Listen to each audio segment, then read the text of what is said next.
Good afternoon, everyone. Good morning. This is Melissa Savage with AASHTO. Welcome to the fifth and final Committee on Environment and Sustainability annual meeting session. I'm going to run through a quick housekeeping, and then I will kick it over to Carissa Watanabe, our chair of the Environmental Process Subcommittee. Before we get started, I do want to take a moment to thank the sponsors, the AASHTO sponsors, our premier sponsors, AECOM, Bentley, HNTB, Jacobs, and WSP. And also provide a little bit of a tour of your control panel. First, if you lose your control panel, simply click on the orange arrow there. It will minimize and maximize your control panel. We have over 500 people registered for the event today, so please, if you have a question, and we encourage questions and ask you to enter them at any time, you can type them in the questions box there highlighted by the green arrow and click send by that red circle. We do have a couple of handouts in the handouts box. You can find them there. One of them is this presentation so that you'll have an updated agenda for this afternoon's session. And this is the updated agenda, which is in the slide deck that you can download. I also want to make mention of the upcoming AASHTO 2020 virtual annual meeting. It will be the week of November 9th through the 13th. And to register or to see the schedule of events, you can find that at ashtoannualmeeting.org. And again, just to highlight the generous support of the AASHTO sponsors, our premier sponsors whom I've mentioned, AECOM, Bentley, HNTB, Jacobs, WSP, and our capital sponsors, Autodesk, HDR, and American Concrete Pipe. And we do have some slides from each of our sponsors that I want to show quickly. Bentley, you just saw AECOM, HNTB, Jacobs, WSP,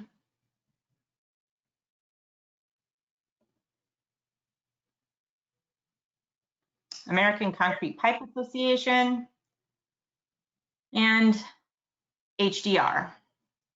So with that, I will turn it over to our chair of the Environmental Process Subcommittee, Krista. Thanks, Melissa, and thank you to your team and everything you've done to help put this virtual conference together. So welcome, everyone. It is the last week of the annual virtual meeting. We are here at the Environmental Process Subcommittee. My name is Carissa Watanabe with the Utah Department of Transportation, and I'm the chair of the subcommittee, along with Carol Lee Rolfum with Washington State DOT, who's our vice chair, and Daniel Burgeon with Oregon DOT, who's our research task force coordinator. So if you're unfamiliar with the Environmental Process Subcommittee, at the heart of it, we primarily cover NEPA and its processes and implementation. However, we do cover a wide range of other topics, and many of which you'll hear from in today's sessions. So today is kind of broken up into two sessions, and during the first part, we'll have a portion on public involvement, as well as a panel discussing environmental justice and social equity issues.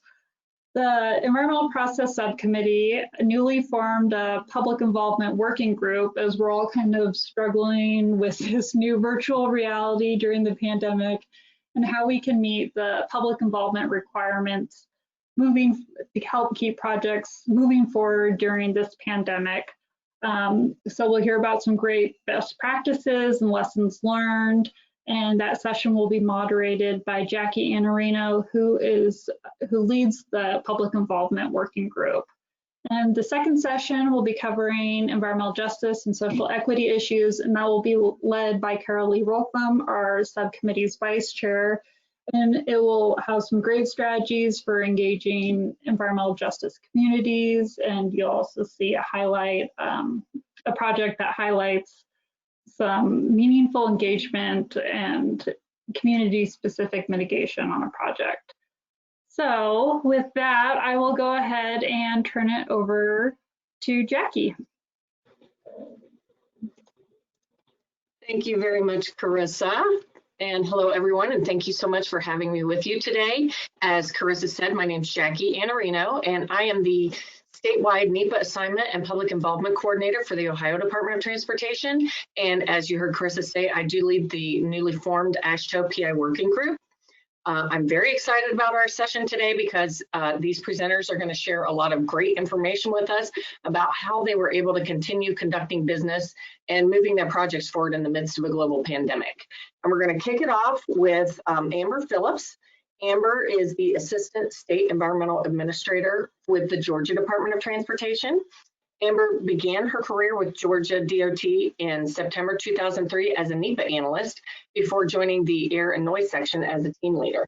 And later, she became the head of the Air and Noise section. As Assistant State Environmental Administrator, Amber oversees the NEPA team and has worked with Federal Highway to update NEPA policies, programmatic agreements, the Georgia DOT public involvement policy, and more. In addition, she completes a yearly public involvement audit for Georgia DOT, which tracks public involvement efforts and goals. And over the past year, she has worked with internal Georgia DOT offices to improve the virtual website, improve advertising methods, hold virtual meetings, and conduct socially distant in-person meetings. The title of Amber's presentation is Public Involvement, Virtual to In-Person, and she's going to share information about Georgia DOT's approaches to advertising for public outreach, holding virtual public meetings, how to identify and audit if the PI approaches are being used or effective, ways to safely get back to in-person meetings, and what the future of public involvement may look like. So with that, I will hand it over to Amber.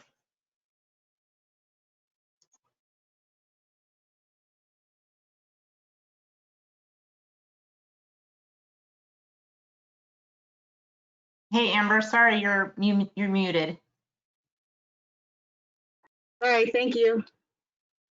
So as Jackie mentioned, I'm going to talk about our approaches to advertising, holding virtual meetings, our audit process, safely getting back to meeting, and just a little bit of ideas for the future. So what we start out as, especially once the pandemic started, is meeting even earlier to talk about PI, especially to determine what we should do or how detailed we need it for minor projects, if we're doing early outreach, what things we need to do for our public hearings, and if we're following up with citizens. So we try to get around the table and meet with our district, our communications officer, our IT folks who may need to put our webpage together and determine what approach we want to take. And so what we have is we're really looking at our 5 criteria for public involvement. And so what we mean by the brand is how we're approaching the public, what we're showing them. We want to make sure that we're the messenger and people that they can go to, who they trust for accurate information. And we want to make sure that the message is simplified, and we're thinking about the space, whether back in the past it was the in-person space, but now the virtual space. What is that going to look like, and how can we convey the best message? And we want to make sure that our outreach is initial and ongoing, and that we're really telling the public the entire story. So why are we proposing the project? What would happen if we do not construct this project? And what our plan is, and we want to know what so they can let us know about. So why are we trying to get their feedback? How can they help us? And so what we really do is we sit down and think about the materials that we need. And so this is just an example of a table of what items we might want at the meeting. People can add to this table, but it kind of tracks it from the beginning of the process. And so the first thought we want to talk about is how do we want to advertise our project? So for our simpler projects, we may just do a postcard, which is an example of what you see on the right. We'll send a postcard out to individuals, inviting them to our virtual meetings now, or visiting our webpage for our projects. But we also are looking at different types of yard signs instead of the big roadway signs that we used to have. Some things that we can do with the yard signs is putting them in locations where people are actually going into their neighborhoods where they can actually read them, sitting at the bus stop, things like that. But we've also looking at, if it's a more complicated project, we'll send them out flyers instead of just what we can fit on a postcard. We've also done text messaging. So there are a lot of paid text messaging services that will do text blasts. I think we've probably all seen a lot of those political ones lately. You can do the same thing with your projects. We've posted on billboards, which they usually offer a discount rate. If those flashing billboards, if they have space, you can get one for a discounted rate. And of course, we use our social media. When we're doing our virtual public involvement meetings, we want to make sure that our management knows about the meetings being posted. Since they're online now, we used to tell them what happened at the meeting so that when local officials contact them, they actually know what we posted. So we'll give them a little something that looks like this. It talks about what the web link is, how many people we sent postcards and advertisements to, what local officials we've invited, and our other methods of advertising. And that way everyone is in the know about the meeting. And so on our minor projects, this was around about, we sent out 3,528 postcards on this. And how we determine where to send our postcards. So what we do is we use everyday direct mail from the Postal Service. And I know these directions are kind of hard to read, but you can get them from the Postal Service's website. But what they offer is you can pull up the mailing routes and you can actually see a map of where all those addresses are to. And you can pull up multiple so that you know who you're actually advertising to. And then when you want to go to through traffic or people outside that area, that's when you can use some of the text messages, and yard signs can be more effective. But just something to know about this is you can do the every door direct mail without putting the addresses on the mailing, but you have to make sure that the postcards are a larger size and you have to actually drop them off at the post office. So things like that, you have to know. We in Georgia DOT actually have a vendor that will actually pull the addresses off of every door direct mail when we send them that, so that we don't actually have to worry about going to the post office or the postcard size. But not every vendor does that. So just keep in mind, if you do want to use this approach, that you know what size postcard you have to have and what your vendor will and won't do. And so I'm going to get into one of the public meetings that we've actually had.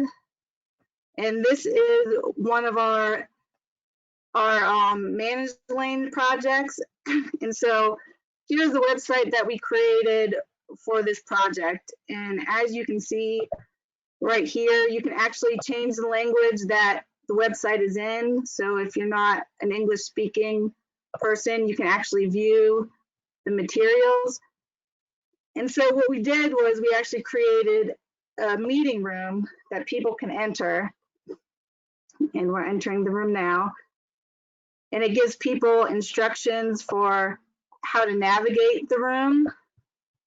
And you can actually see, just like when you were entering a public meeting space, you can get your information, your fact sheet, frequently asked questions, and you can actually see some of the boards. And we had a welcome video, but as you move on to the next room, there's our layouts, and all the boards that we would have, just like you're walking around a room. And then what we do is also, if you don't want to go into the room, you can also see everything just on the web page. You can see the video. And for this one, we had an actual live virtual presentation that people could actually come in to. We did it through Teams, and they could call in and hear it, and you could call in with English or Spanish, or you could watch it through your computer. And now we have a watch live recording of that event. So we gave a presentation and people asked questions live and we answered them live. And any question that we could not get to in the time frame, then we recorded them as part of the record to put in our response letter so that they could get those at another time. And we also had the opportunity for people to come to an in-person event. And this one, we did a little drive-in event, and we were able to hold it in one of our district parking lots where people were able to drive in. If they had to walk up, it was close enough to MARTA as well that they could walk into it and come to a safe social distance walk-up space. And then, of course, people could provide their comments on here. So get back to my presentation. And what I talked about again is just telling the whole story in simplistic terms. So if you can't have a full video and website with all those displays, you definitely want to show pictures of the areas and use infographics like these, where it's very easy for the public to be able to determine what your typical section is being proposed in the area. And again, some statistics about what would happen without the project. And if you're using any technical language, we like to make sure that we have graphics so that it's simple for the public to understand. And as we mentioned, we're always looking to audit our process. So how we do that is we ask different survey questions. These were some of the questions that we asked before we went to online. These questions have slightly changed a little bit now that we're meeting online. But we always want to know when we're holding our meetings. Are those working the way we're presenting and answering questions? Do people understand that? How do we have to change our materials? And we always ask for people to share their suggestions, and that's always the best way to get really new, innovative ways. And so what we do every year is we actually track the responses to these questions in a SharePoint server, so that every year we can go through all of our projects and determine what changes we need to make. So even before COVID, we knew that the public wanted more virtual options. So we've actually been testing virtual options for the year before COVID. So luckily when it hit, we had already had a plan. And even for minor projects, we had actually already presented a fully virtual approach to Federal Highway in February, right before COVID hit. And they had already agreed to that. So we were lucky that all we had to do was look at what we needed to do for our hearings. So how are we safely holding our hearings in person when we need to? So I mentioned on the 400 project, we had the option to attend something. And that project was actually in a high income area, so they all had access to the internet. Only one person wanted to go to that one. But this particular public meeting right here, it was for one of our interchange improvement projects that meet up to some two major interstates of 285 and 20. And it was a lower income area where we knew that there was going to be a lot more people that needed to come to an in-person event. This particular meeting had, I believe, 44 people actually attended it.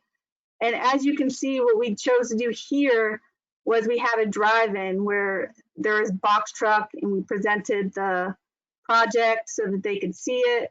We did have a little walk-up area with some social distancing marks on the ground so that people could still view the project and look at that. And when you're doing that, if you want to try to plan a drive-in event, of course, you want to plan how you're going to park, how people are going to enter the parking area, if you're going to have any sign-ins, what you're going to hand out. This parking was actually another public meeting drive-in that we had. In this one, we handed them the layouts, and we did this one by radio, so we didn't necessarily have to have the box truck, and we allowed people to text us questions or hand us questions out of their car windows, however they felt the most comfortable doing that. So there's multiple ways you can hold a drive-in. We've also, like I said, on the 400 one, we had iPads, so we could actually hand people the iPad and peruse the website. So there's not just one way to hold one of these in-person events. Now, luckily it was in the summer, it was pretty nice out. So you have to think about inclement weather, what you would do if you had that. So we always had tents set up if we had to. So just some of those things to think about. But always what's important is we want to keep citizens aware and engaged, especially in this virtual world. In responding to comments, we have to be quicker than ever. They expect the answer already to be posted on the website. So we have to make sure that we are really quick with our response letters. And so we have a process now to be even faster with our response letters than we were before. Our goal is always to respond at least 30 days after the comment period closes. And looking at that and being the source of the information, or somebody else will. So as an example, I think we've all had projects where lawyers will send out a letter that gives people erroneous information to try to get people to represent them for right-of-way. And we might not even need the right-of-way. So we've had things where we go ahead and find out that happened, and we'll send people postcards directing them to our website so that they can get the correct information and not have incorrect and inaccurate information. We want to make sure that we're keeping the public connected now and keeping our virtual options available into the future, so people are getting more accustomed to these virtual events. So we want to make sure we do that. But we also want to make sure when it's safe that we are also doing our in-person social distancing approaches right now as an option, so that they're staying engaged now and they can keep going and they have the ability to stay engaged. And so those are just some of the things to think about as we move on. Thank you very much for listening. Thank you so much, Amber. That is some really good information that I'm sure a lot of people can learn from. And I understand that we have had several questions come in for you, but we're going to hold all the questions until after all of our presenters have given their presentation, and then we'll start addressing some of the questions. Okay, so next up on our agenda is Sarah Sula. Sarah is the External Affairs Manager with the Nebraska Department of Transportation. She leads the department's engagement practices, combining traditional public involvement with increased outreach and community engagement. She brings almost a decade of experience in transportation policy, public involvement, project delivery. She's utilized her extensive knowledge of the project delivery process to guide the department through public involvement considerations associated with NEPA assignment. As everyone knows, a worldwide pandemic wasn't really in the forecast for 2020, and finding ways to work through it have proven to be challenging, but not impossible. As a department, the Nebraska DOT continues to stress the importance of engaging their partners and expanding methods of outreach. Nebraska DOT will discuss how they continue to expand virtual engagement, returning to in-person events, and how they strive to find a balance that meets both state and federal regulations while providing modern platforms for Nebraskans to participate. She's going to present information about virtual options they've used, returning to in-person events, the hybrid setup, lessons learned, and give a recap of a recent in-person meeting. So with that, I will hand it over to Amber, if you wouldn't mind turning on your camera and unmuting, Amber.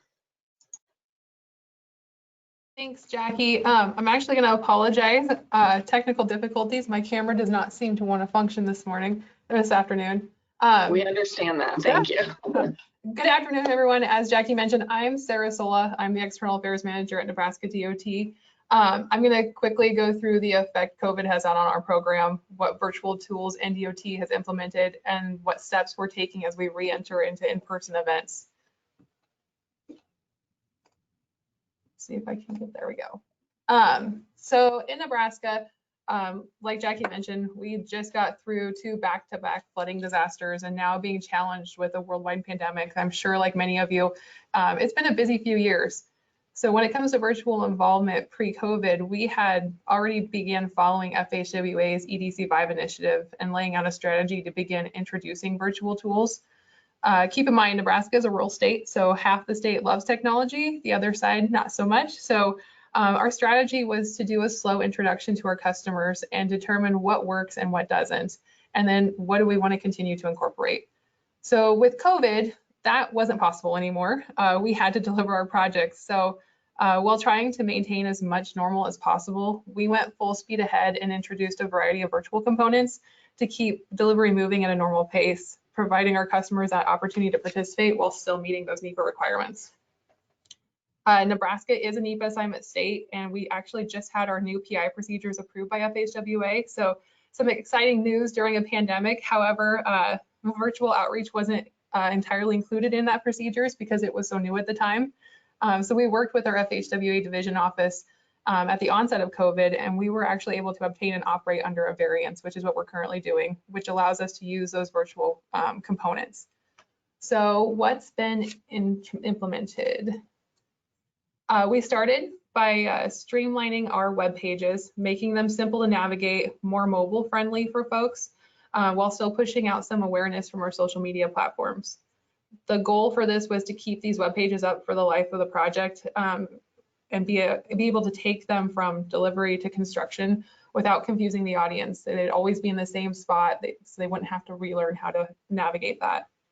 Visuals was another big part of our virtual introduction. We've always used flat 2D mosaics and on materials and at public meetings, but what we were finding was our customers had a hard time navigating them unless we had a representative there to help explain. With COVID, we obviously can't always have a representative right there next to someone, so we had to get creative. We actually started doing these a little bit before COVID, but we've been using them more and more. And that's the 3D renderings and animations. They've worked great because they can be recycled for so many different purposes. But most importantly, they're almost self-explanatory. We can easily add voiceovers or throw them on a PowerPoint. And aside from design meetings or hearings, we've used them for explaining construction phases, social media posts, and educational videos. So I have a few recent examples that I'll show you guys later on in the presentation. And if anybody wants links to them after this, please let me know. And then there's also the virtual meetings, which we're all accustomed to now. As you can see on the slide, we've tried quite a few different formats. Virtual only meetings, both large and small scale, and then the most common for us, which is the hybrid setup. And I'll break those down in a minute on how we approach those. So the new normal. I think virtual, we can all agree, is becoming our new normal, but we still need to include that in-person option long-term. Our state entered phase 4 reopen throughout most of the state back in early August, when it was, at that time, we had just started to incorporate going back into in-person. We're seeing an increase in cases more recently, and so the stricter Department of Health measures are coming in. So we're starting to pull back a little bit, but when we do go out, I'm going to talk about what we've done and how we approach that. For us, safety was key, not just from a staffing perspective, but the general public as well.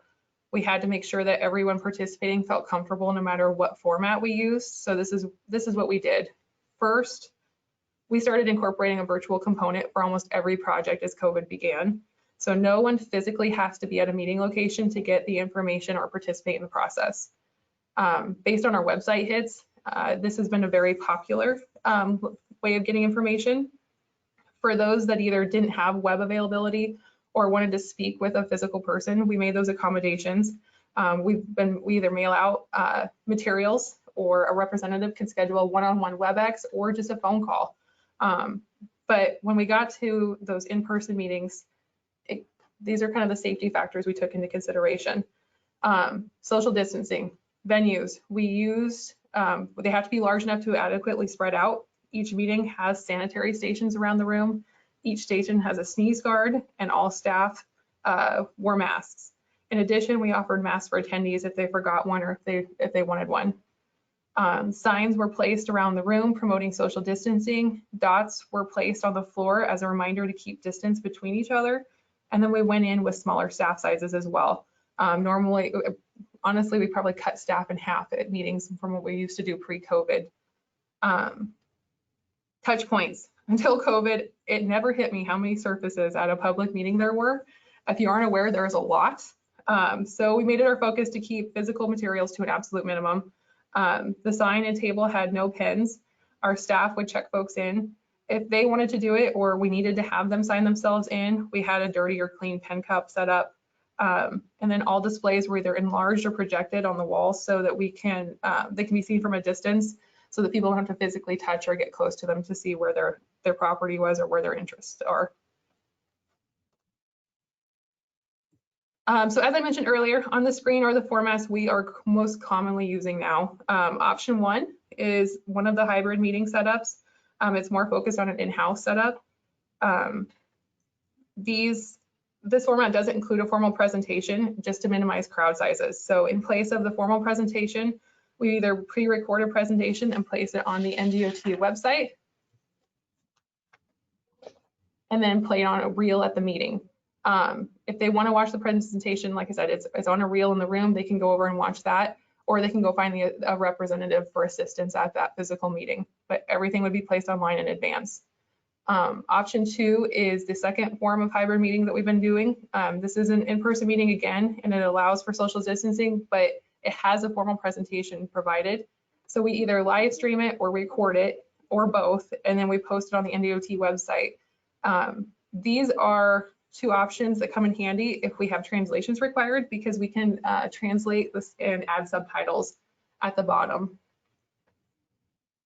Option 3 is one I'm sure you're all very familiar with, which is virtual only meetings. This is no in-person option provided. This would normally include a presentation with NDOT staff and consultants, followed by a Q&A session. The virtual platform we utilize can't support closed captions, so this option is most often used when translations aren't needed. I do want to note that while we're slowly adding these in-person options, attendance is still very great online. Attendance at public meetings has been pretty sparse. Comments are coming in though, and they're more specific, telling us that these adjustments that we're making to materials are making quite the difference. On the screen are photos from actually it was last week, the most recent hybrid meeting that included a formal presentation. The venue was very large, so it accommodated social distancing.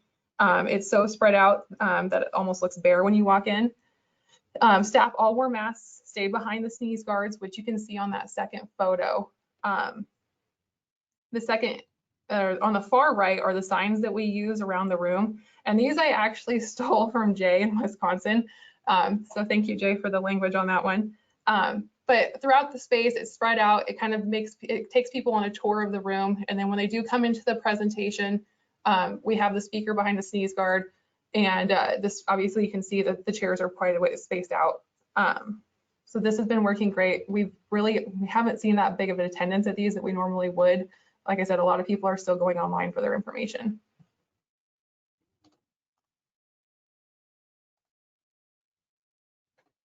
So lessons learned. There will always be a need for technical support.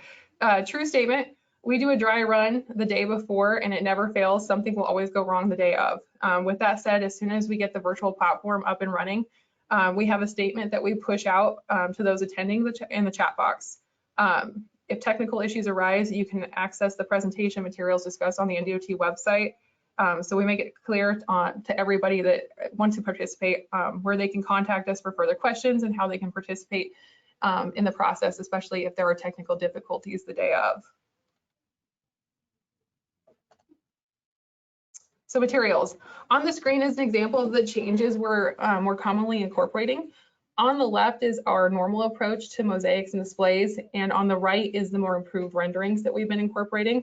This is just a 3D rendering, but when we post something like this, we get far less questions on where can I find my property, stuff like that, because they can see it laid out, they can see their house from these views. So we found a lot of success in these. On this screen is an example of a 3D animation.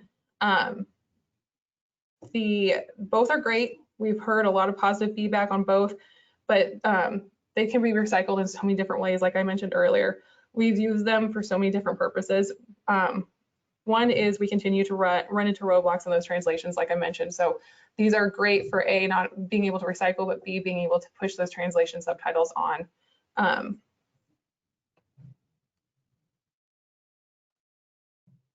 And then last but not least, our biggest lesson learned is always have a backup plan ready and waiting. We are upfront in our advertisements and notices on where to find this information so that if one plan fails, we always have another ready to go.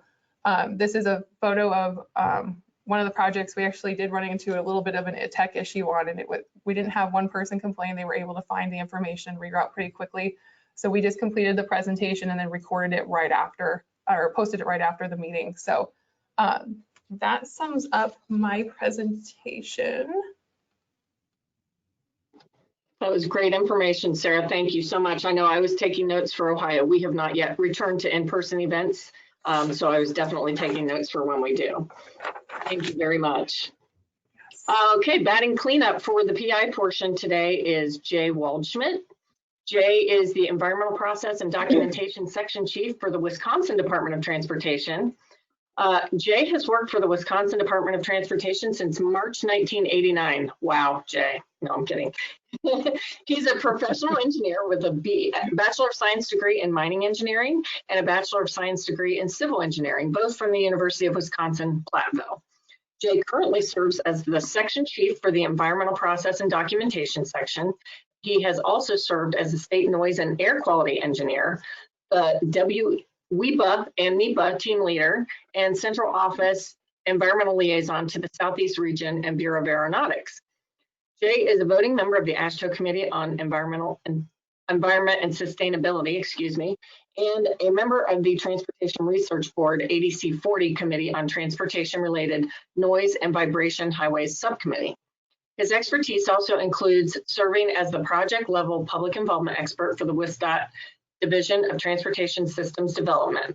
He's the originator of Chapter 6 Public Involvement of the WSDOT Facilities Development Manual and developed the department's interim policy for project-level public involvement actions and the virtual and in-person public hearing processes that he will be showcasing today. Jay's going to share the Wisconsin DOT interim policy on project-level public involvement, interim policy on project-level public hearings and associated guidance. He's going to also talk about WSDOT's success with virtual and in-person components of public hearings for the Brown County South Bridge Connector Tier 1 Draft EIS. And then he has a template that he's going to share with us. And I especially thank Jay for joining us today because he is on vacation in Key West. So with that, I will hand it over to Jay. Okay, so hopefully everybody can see my screen. Hopefully everybody can hear me. Hopefully everything's working right here. Again, thanks so much for giving me the opportunity to present WSDOT's virtual public involvement process to you today. I have so much time and so little to say. Wait, sorry, stop, reverse that, wait a minute, strike that. Okay, let's move on. You're going to hear some commonalities, I think, now between the two presentations that you just saw. And I think that's a great thing because what I'm seeing from our AASHTO public involvement work group, we're getting a lot of word out there and a lot of the states don't have to reinvent the wheel. So I think that's great. So anyway, I'm going to move on here. Let me see, okay. I should be on slide 2 now, I hope. I'm seeing only myself now instead of my presentation. So It's still on slide 1, Jay, but there could be a slight delay. okay. And if you're having trouble and you need me to share, I can do that. Okay, that's interesting because it was working so well earlier and now all of a sudden with my web, I think it's probably hide my webcam. There we go. Is that better? Still on slide 1. There we go. Okay, now I think I got it. Sorry, but I'm going to go through these presentation topics and actually read my notes very quickly so I can stay within my allotted 10 minutes. What I'm going to discuss is why we added virtual public involvement in hearings in Wisconsin, the WSDOT interim policy on project level public involvement and policy on project level hearings, the Brown County South Bridge Connector public hearing successes. You know that any PowerPoint presentation wouldn't be complete without some pictures, so I got some pictures for you. And Sarah, they're going to look very familiar. And then I'm going to end with some helpful WSDOT hyperlinks to documents and websites. And again, since this is going to be quick, if you want to learn more, look at the links or call or email me. So why did WSDOT add virtual public involvement to our public involvement plans? Our governor issued his safer at home order in response to the pandemic. The executive order defined essential services that could continue during COVID-19. It also stated that essentially everyone, including government bodies, needed to follow Wisconsin Department of Health Services and CDC guidelines to the extent practicable. Our secretary reinforced WISDOT work as an essential element of our communities. We committed to continuing business, including enhancing our public involvement efforts during these unique times. Our secretary also developed the WISDOT idea shortly before the pandemic hit. The WISDOT idea elements are integrity, diversity, excellence, and accountability. So hopefully you will notice how these elements influence the development of our virtual public involvement policies during my presentation. So I'm going to start by discussing the interim project level public involvement policy. A public involvement plan is required for every WISDOT project. It could be as simple as a postcard sent to people living or doing business near the roadway, near a roadway resurface project that includes project information and contact information. I think that's something that Amber talked about during her presentation. WISDOT in-person public involvement activities may include public involvement meetings, local officials meetings, and project presentations to local units of government, community associations, or other interested groups. So to comply though with the safer at home gathering restrictions, the department determined all in-person elements of public involvement, excluding those required by public hearings, would be suspended. With that determination, I had to develop a staged approach to implementation of in the public involvement policy.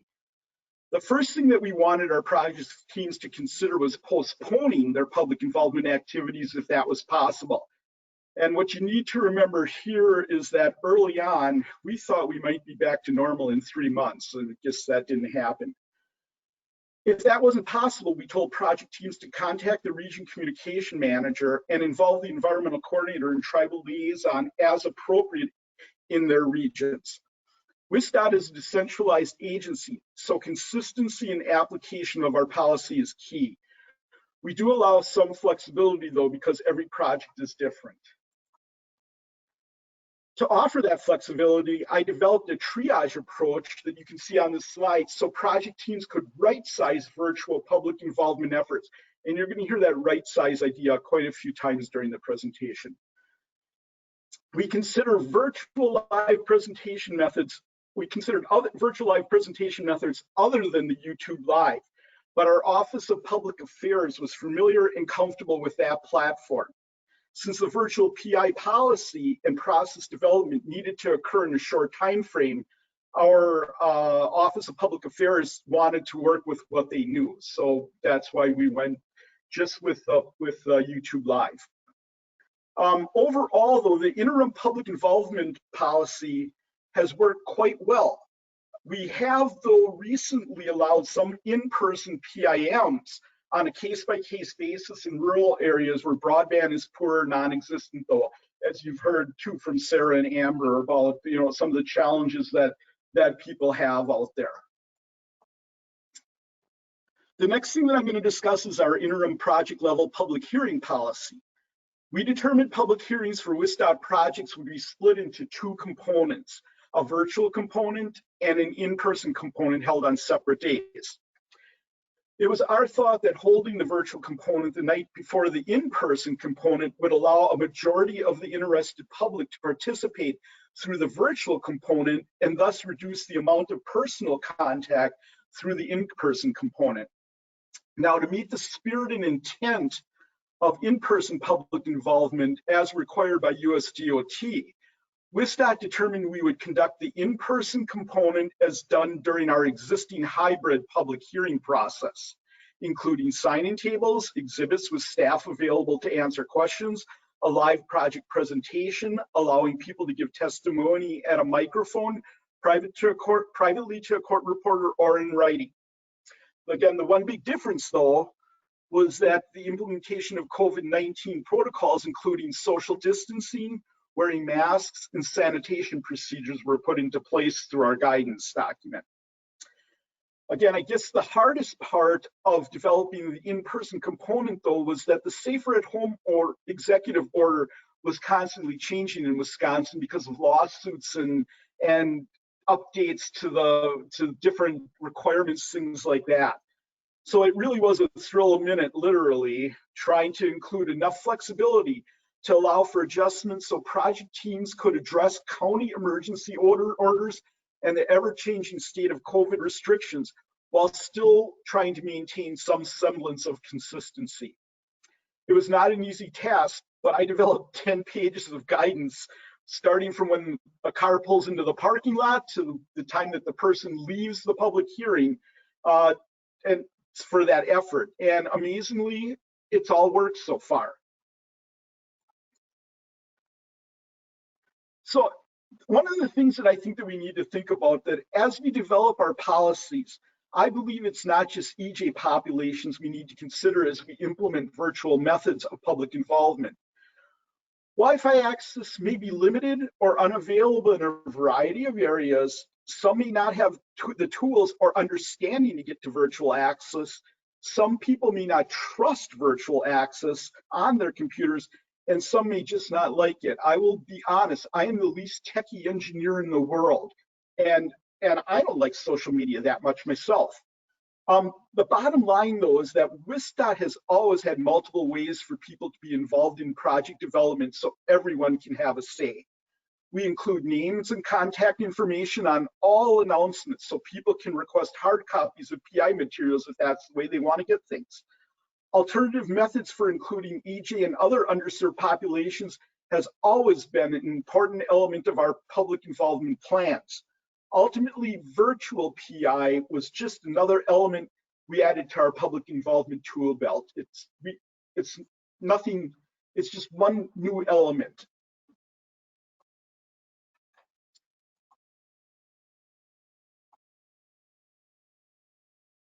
Okay, why aren't you moving to the next? There we go. Okay. Now I want to spend a little time bragging about our public hearing success story. The department held a public hearing for the Brown County Southbridge connector on July 7th and July 8th using our new policy and guidance. This was our first public hearing and only so far using the policy and guidance, and it went incredibly well with no technical glitches. This slide shows the startup screen for the YouTube Live virtual component.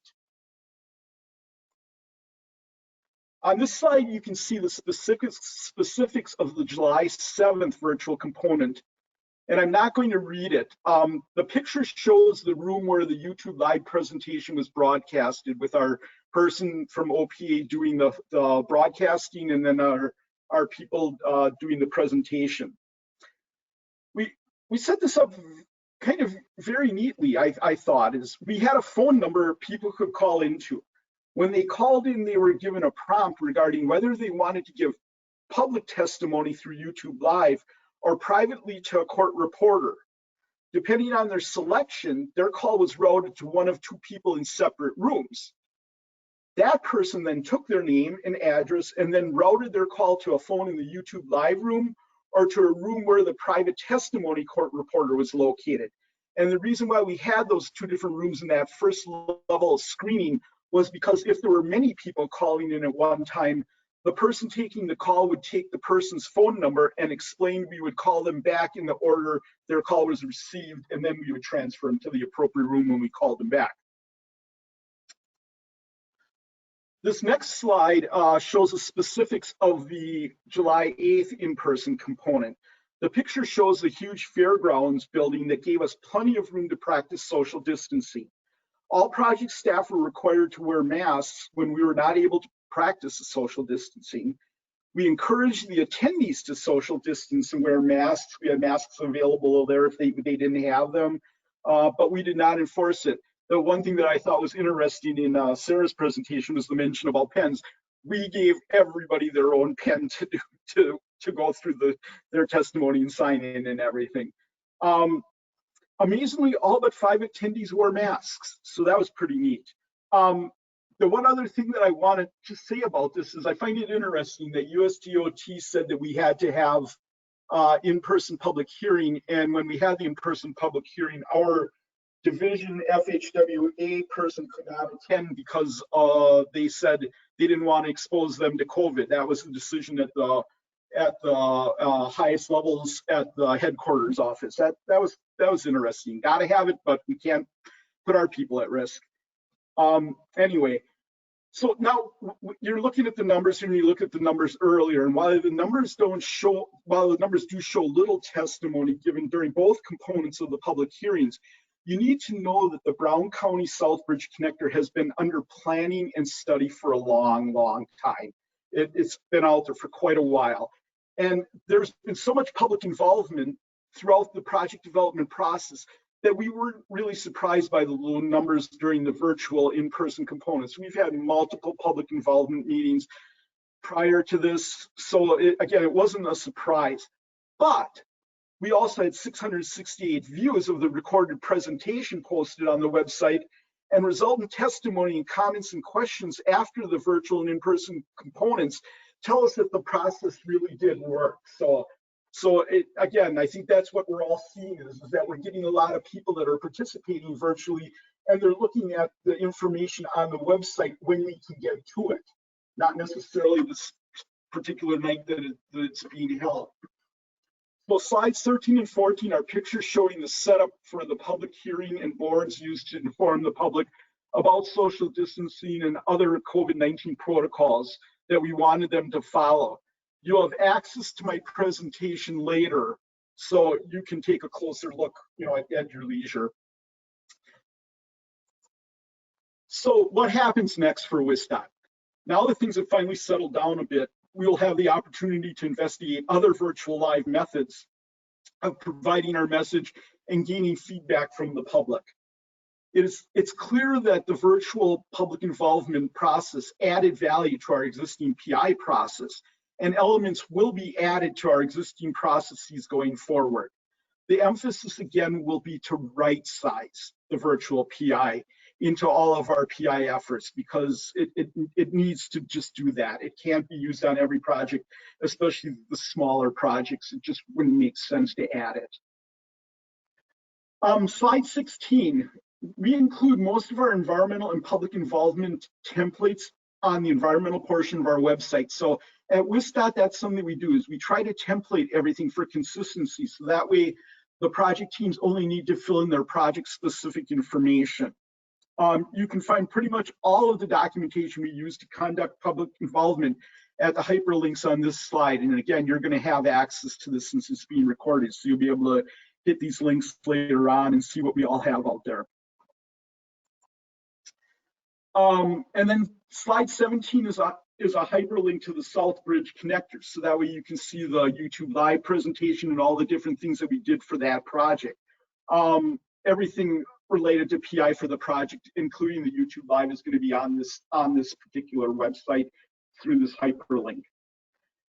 So thanks again for giving me an opportunity to talk to you today. It sounds like the spiny lobsters are calling me, so I'll be putting on my equipment shortly after the question and answer portion of this session and diving into the ocean. So wish me luck. And with that, I will say back to you, Jackie. Thank you very much, Jay. Thanks for sharing Wisconsin DOT's practices and experiences. We really appreciate that, especially, as I said, since you're on vacation, we really appreciate that. I believe that we have some questions that have come in, and so I want to once again thank all of our presenters. Amber, Sarah, Jay, thank you so much for giving of your time and preparing these presentations and sharing your experiences and perspectives with all of us. We appreciate it. And I will hand it over to Melissa. I believe we have some questions that need to be addressed. So if our panelists would please turn their cameras back on and unmute themselves. We do. So 1 second, so Amber, for you, the first question is, what software were you using? And were the questions over Teams from chat box only, or could people also ask verbal questions? So for our website software, we're using Esri, and for our virtual meeting, we use Teams. They could only type in comments, and the moderator would feed them to our specialists, and then our specialists would go on camera in a room and answer those comments, go through the website of where to find those. So that particular project had a lot of noise comments. So what I didn't show you on the website was there was actually a noise setup where people could actually type in their addresses and go and see what the noise impacts were at their properties or in their neighborhood and see where the noise walls were going to be presented. So people would walk them through how to answer the questions and how to find them on their own on the website. Great. And then another question is, what were the response numbers like for your different approaches, like the drive up method? So definitely we're having a lot more people attend on the virtual events. The drive-in numbers, depending on the project. So the example website that I showed you, that one we knew most people were going to participate virtually. Before all of this happened, we actually had an online site where we responded to all their comments in detail online and asked people for if they wanted hard copies, we could send them. Everyone chose to review them online. So on that one, we only had one person to choose to come to the in-person option. But the example of the drive-in that I showed you, we had 44 attend that. We also had a virtual meeting for that one. That one was just a regular PIOH, and we had people calling in to another one that was a PIOH in our hearing drive-in. The hearing was the drive-in, sorry about that. We had 44, and we had another one for another public hearing that people drove in for, and that was the radio one that I talked to. And that one we just held about 2 weeks ago. I'm not sure how many people attended that one. So it varies depending on the area. All right, thank you. And I have a question for Sarah. Are the hub sites set up as initiatives? And how do you use the follow the project button to update the public about the project? I didn't catch, you said something about hub. Sorry, I couldn't hear that part. Yeah, are your hub sites set up as initiatives?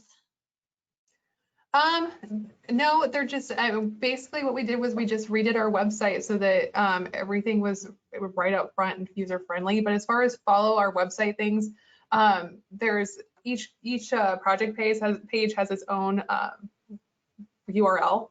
And so it's super easy and hard to, it's really hard to not get to that page if you use the URL and all the information that we push out. And then another question is, how big is your staff and how much time is dedicated to maintaining virtual meetings? So I have a staff of 4 currently underneath me. And then we have IT staff separately. We have 2 that work on our stuff. With that small group, our IT staff have made it simple enough that it's pretty easy, just drag and drop with the system that they've set up. And I think it's Embarco is what they're using, but don't quote me on that. I can find out for anybody that wants to know. All right, and I have a couple questions that came in for Jay, I think. One of them is a general comment saying, wow, dedication that you have here presenting when the spiny lobsters are calling. And then also, what was used to create the virtual meeting room? Virtual meeting what? Room? Oh, again, it was through YouTube Live. Our Office of Public Affairs used the YouTube Live platform to create that virtual room. And then with that, people were we also had then all of the ways that people could contact us on the slides. The people could also contact us via the website if they had questions for it. The YouTube chat was used in there that people could contact that. So we had to have enough people monitoring all those different sites. So that way then they would feed the questions to the person doing the presentation. So that it was a YouTube Live platform. Great. So we do have a couple of other questions, but I know in an interest of time, I think we need to move on, Jackie. But I will say to the audience that I will do some follow-up with our presenters and prepare a Q&A document so that we can share that on the website in terms of making sure that we answer all the questions. So back to you, Jackie. Great. That was it for me. Thank you very much, Melissa. I think we're moving on to the next item on the agenda, correct? Yes.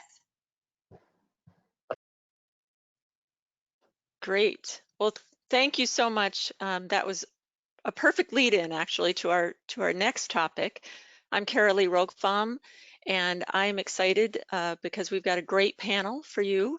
And as you listen today, I hope that you'll consider the work that you do and where you can advance social equity.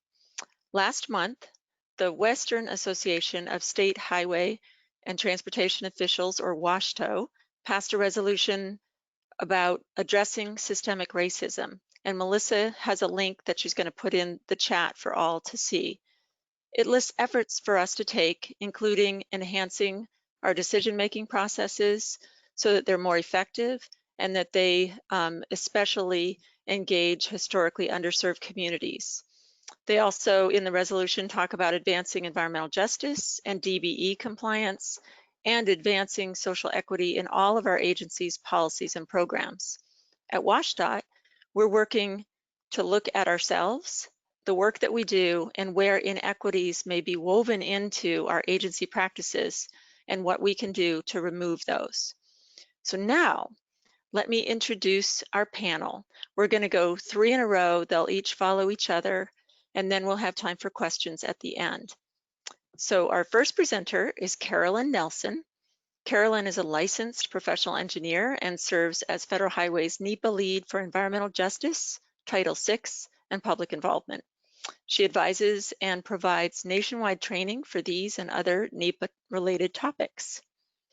Following Carolyn is Carlos Swanke from Texas DOT, and Carlos directs TxDOT's Environmental Affairs Division, which oversees the NEPA process. And we'll wrap up with Tracy Strum-Gillum. Tracy is the co-chair of TRB's Committee on Equity and Transportation, and she serves as the director of the East Coast Transportation Practice for PRR. I'm really excited to hear from each of our presenters. Please chat any questions, and Melissa will read them after all 3 presentations. And we look forward to a discussion amongst the panel, which we can tell you right now will likely extend into the break. But we're gonna, we'll pause right at 2:30, but we'd like to, for those of you who are willing, continue the conversation into the break. And again, welcome, Carolyn. Thank you for going first. We're really excited to hear from you. Thanks.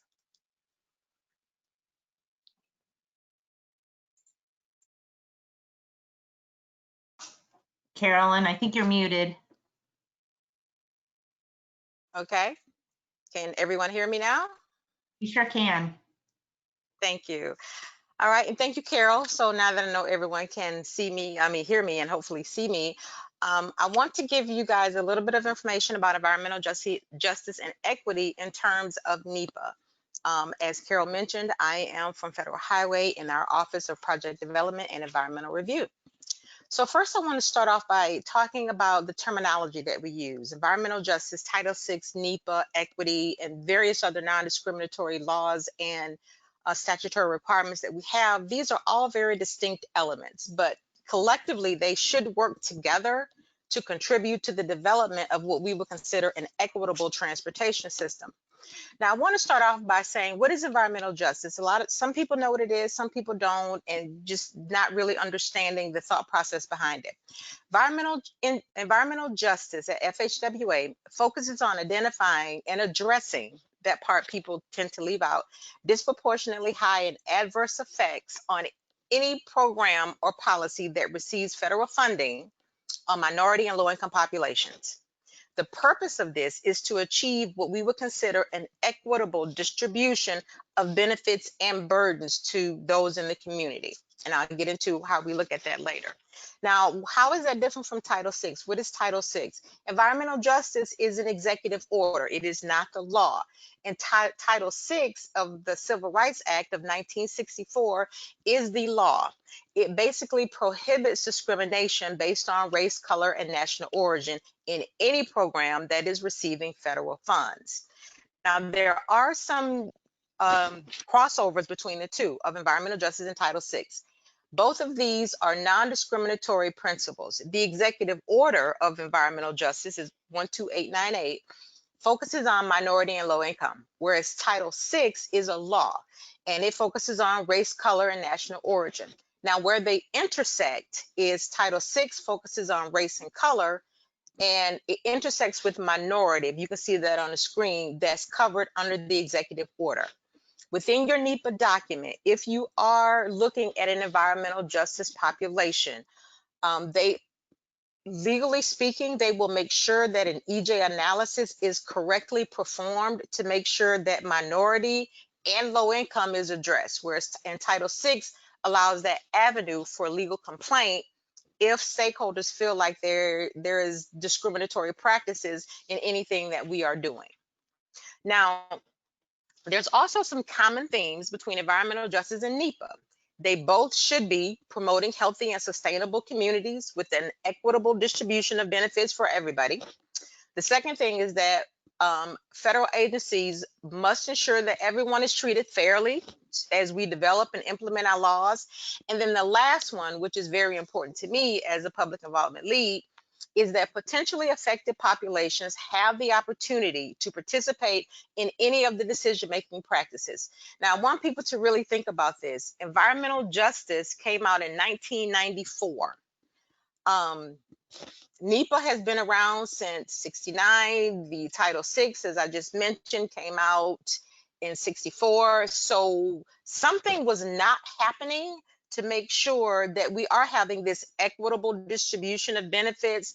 Everyone was treated fairly and everyone had the opportunity to participate in the decision-making process.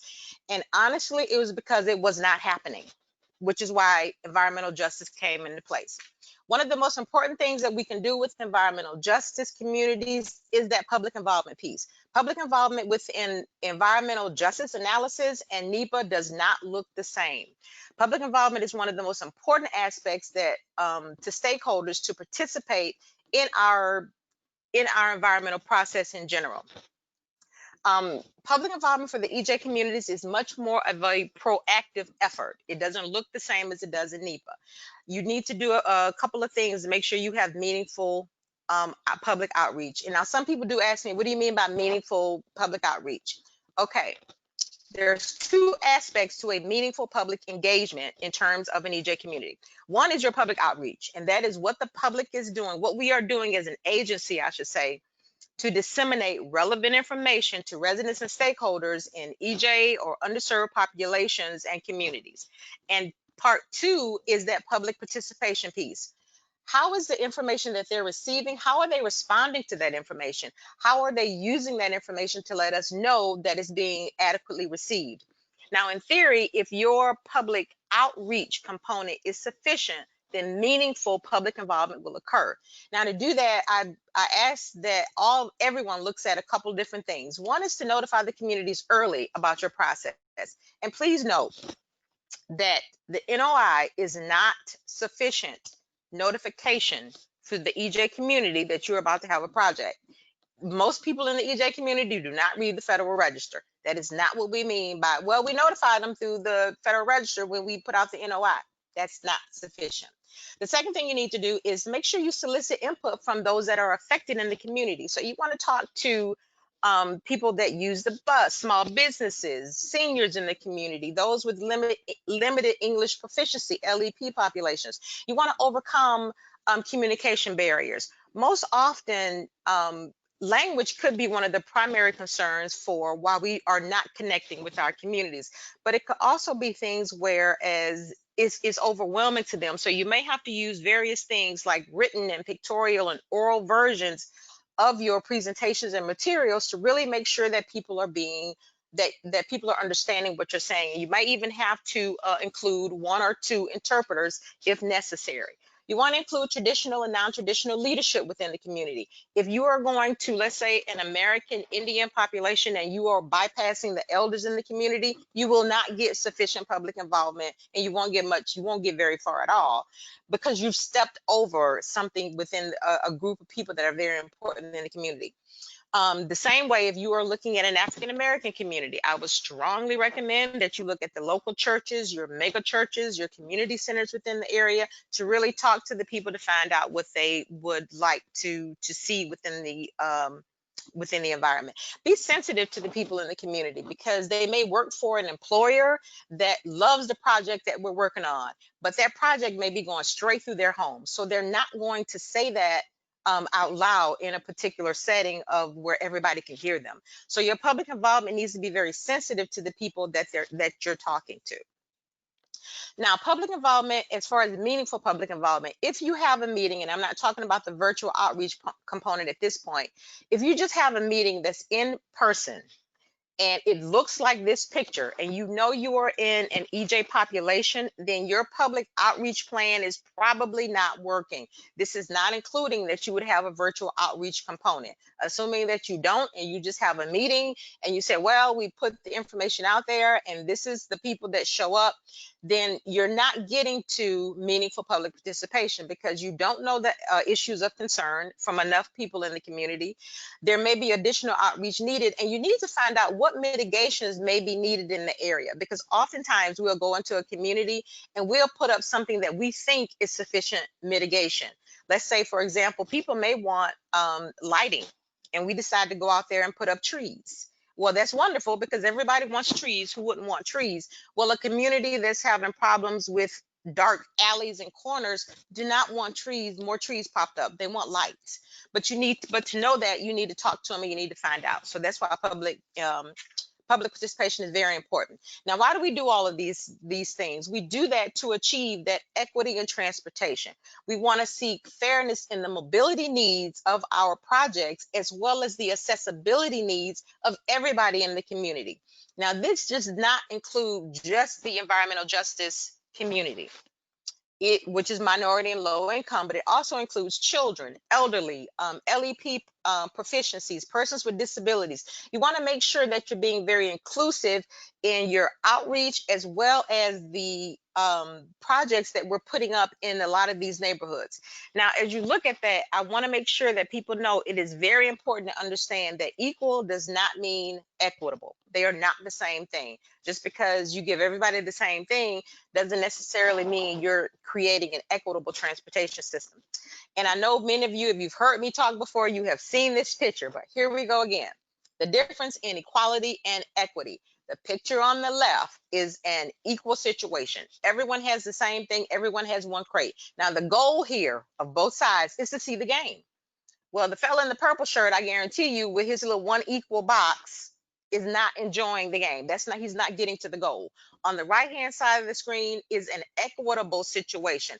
The fella in the blue shirt has no crate because he doesn't need one.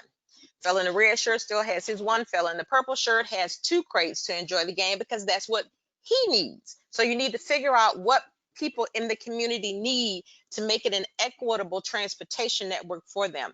Now, to do this, you don't just look at one thing. You look at Title VI, environmental justice, NEPA, and various other non-discriminatory laws to make sure that you are addressing the needs of the community as well as the needs of the project. Now, when you're engaging traditionally underserved communities, there are a couple of things that we want to talk about, and you've heard me talk about equity quite a bit. But you do want equitable access. That is for everyone involved: minority, low income, children, elderly, disabled. You want to make sure that everyone is involved. You want to increase the opportunities for the community to be involved in the project. That is something that has been traditionally missing from traditionally underserved communities, where we've just never heard their voice. And you want to use a combination of traditional and virtual methods for your outreach. Now, note that historically, many minority and low-income communities have a history that has led to a complete mistrust of governmental agencies. They just have. The concerns of many of these groups have been ignored, and they are just not listened to, particularly in the decision-making process. We've just rammed through roads right through their neighborhoods. Just get out of the way, we're coming through. So because of that, it's fostered a suspicion and a distrust of the government. But we have to accept that. We have to acknowledge it, and we have to say, okay, this has happened, and then we have to move beyond that to make sure that it doesn't happen anymore. So because of things like this, a lot of these groups are very skeptical now that their opinions will even be taken into account as we move forward. And traditionally speaking, if you have any type of a language barrier, you were completely unheard because, you know, there was no mechanism for you to actually provide information that could be used for outreach. Now, as I say that, Federal Highway does have something called EDC Counts, Everyday Counts Initiative 6. We did it in 5 as well. And it's called Virtual Public Involvement, Virtual Public Outreach. I will not go through all of this, but I will go through some of the things that it means. It is pretty much 8 tools that we are advertising. It's mobile applications, project visualizations, do-it-yourself videos, crowdsourcing tools, virtual town halls, mapping tools all in one, and then digital tools to enhance in-person events. There will be a link in the chat pod to get to the FHWA website to talk about all of these. I'm just going to very quickly hit on 3 that are very good tools to use for outreach in a minority community. The first one is a mobile app. Everyone has a mobile phone. My kids are in their 20s. They go from room to room with that phone, either in their hand, in their back pocket, somewhere close. I have my phone. I lay it down in one room. Goodness only knows where I put it later. That is not how a lot of the community nowadays considers with their mobile apps. So mobile applications is a great way to outreach for EJ communities because we have found about 90% to 95% actually of most low income populations have a cell phone. So it's a great way to do it. This is an example from the Delaware DOT where they use mobile applications to basically let people know about transit stations, electric vehicle charging stations, and they have information on there about upcoming meetings and events and links to their workshops. Another very good tool that I highlighted of the 8 is project visualizations. I love this tool because it basically, as I heard some of the other presenters talk about, it gives people a visualization of what we are talking about as a project. Lines on our cross sections and our lines, for those that are engineers and whatnot, people do not understand that what we're talking about. We understand it, but they don't.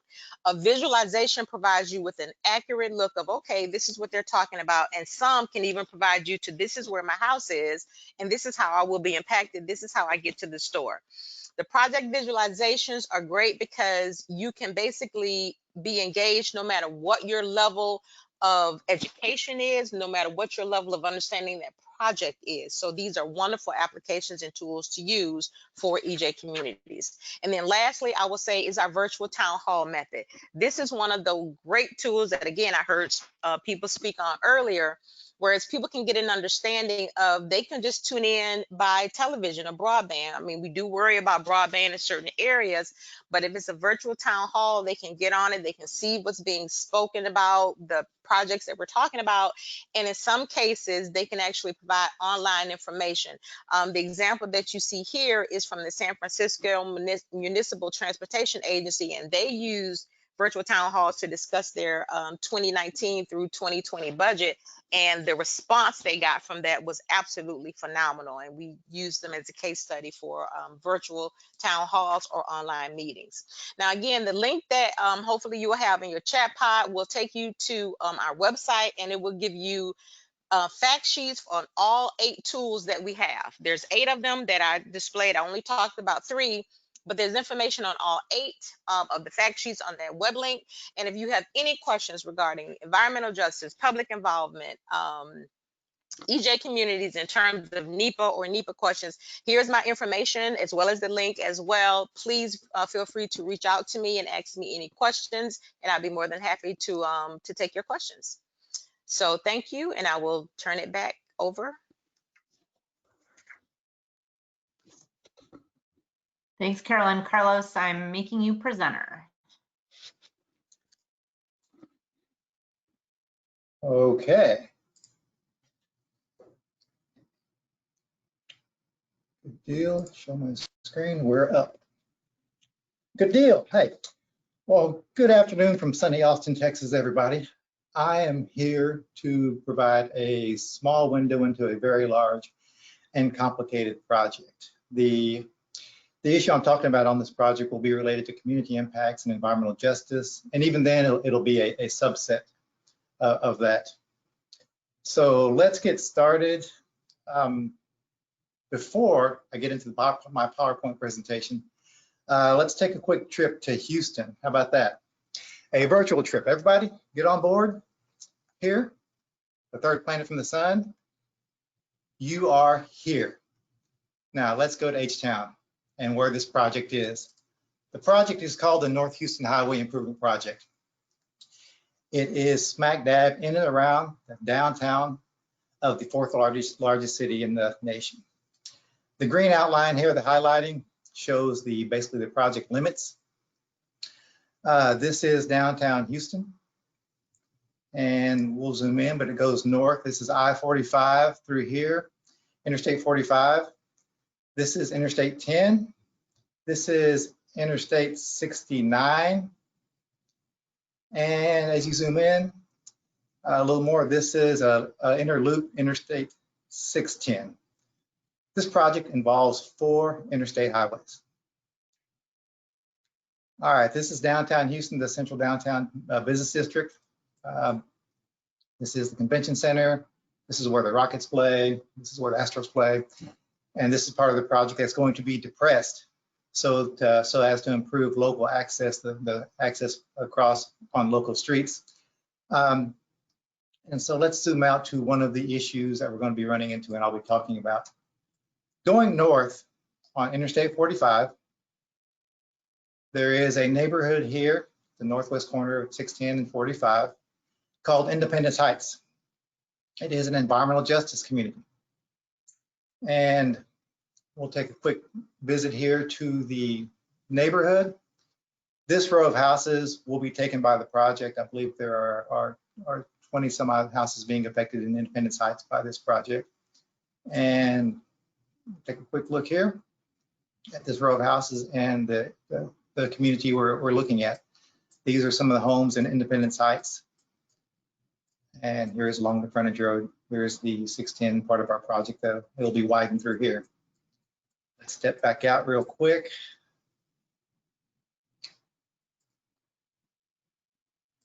And jump to another part of the project. A look inside Independence Heights and inside the neighborhood.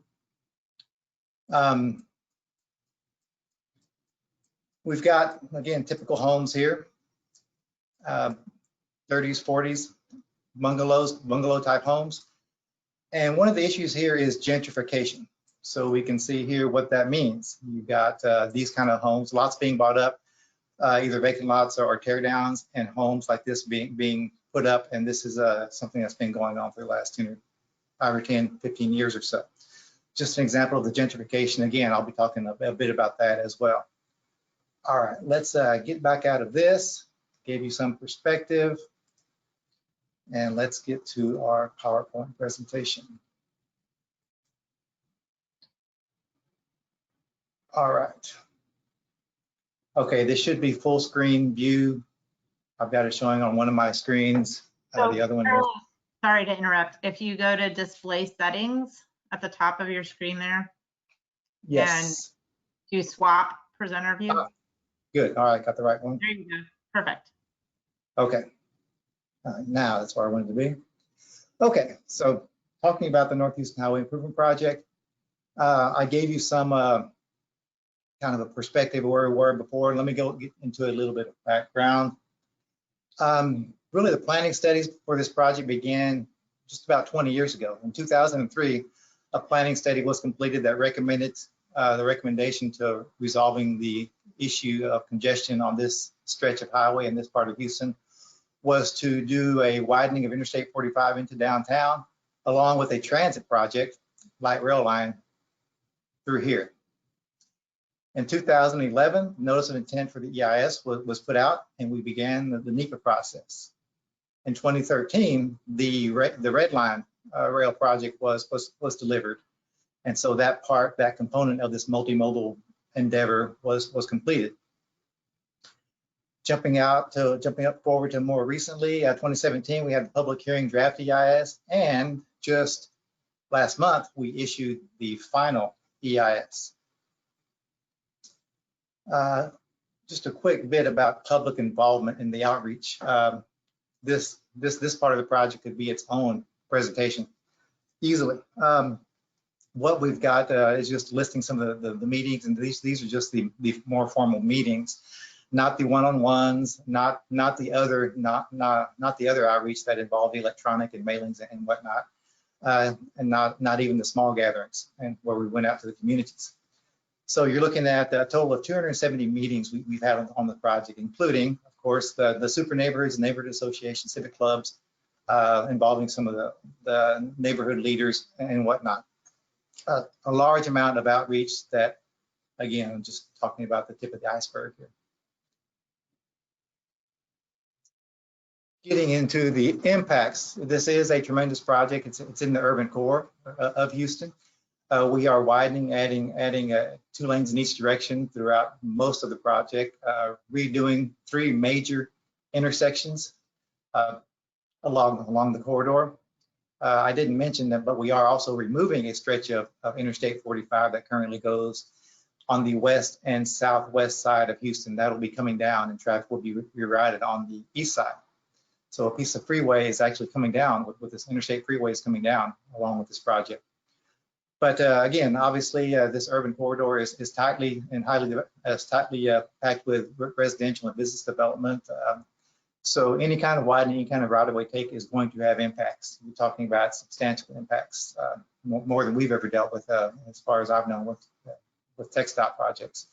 It'll be developed in 3 segmental projects, looking at 160 single-family residential displacements. Multifamily apartment complexes will total 433 residential units. Public housing and low-income housing will affect 4 different complexes that cater to public and or low-income housing. 344 businesses, 5 churches. 2 of those are actually standalone churches, and the others are the occupying tenant leasing space. 2 schools, not public schools, but there are 2 schools that will be displaced by the project. Getting more to what we're talking about, we did an extensive community impact analysis that can be found on the website, and I need to reference the project website before, or maybe I'll put it in the chat room later. You can find the reports on the project. Oops. The neighborhoods affected by this and the single-family residential displacements. Talking about this number right here, I'll point out the EJ communities. Near North Side, EJ community. North Side, EJ community. 5th Ward, EJ community. Independent sites, EJ community. Greater 3rd Ward, EJ community. So you can see the displacements, just the single-family residential within these locations. So obviously triggering a substantial effort in analyzing environmental justice impacts, as well as Title VI impacts, and looking at that issue and analyzing regarding Title VI as well. So I mentioned the outreach and public involvement a while ago. A lot of it was tailored toward getting input from these communities. All right. As mentioned, I'm just going to cover a couple of nuggets of the mitigation and issues we're dealing with I wanted to cover this slide first.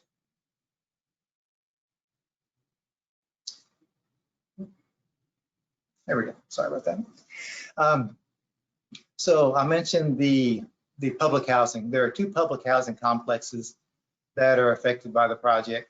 One is Clayton Homes and the other is Kelly Village. Clayton Homes is a complex that has 296, or at least originally built to have 296 units. It was originally constructed in 1952. It is along Buffalo Bayou. It was renovated in 2007.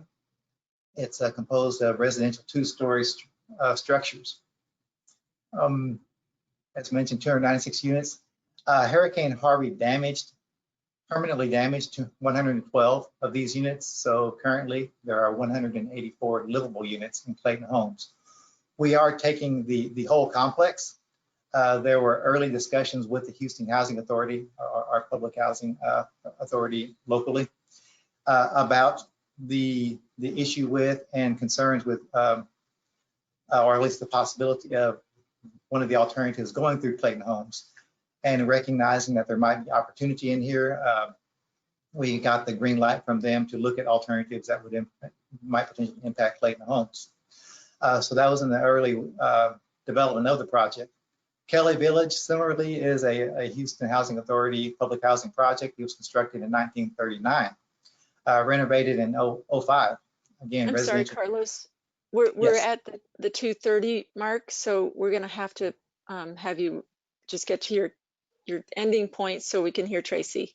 Yes, I recognize I was got a few minutes and didn't have a whole lot of time left. I'm trying to do this within 8 minutes. So 50 units affected. All right, one of the mitigation things that we're talking about here is for the public housing.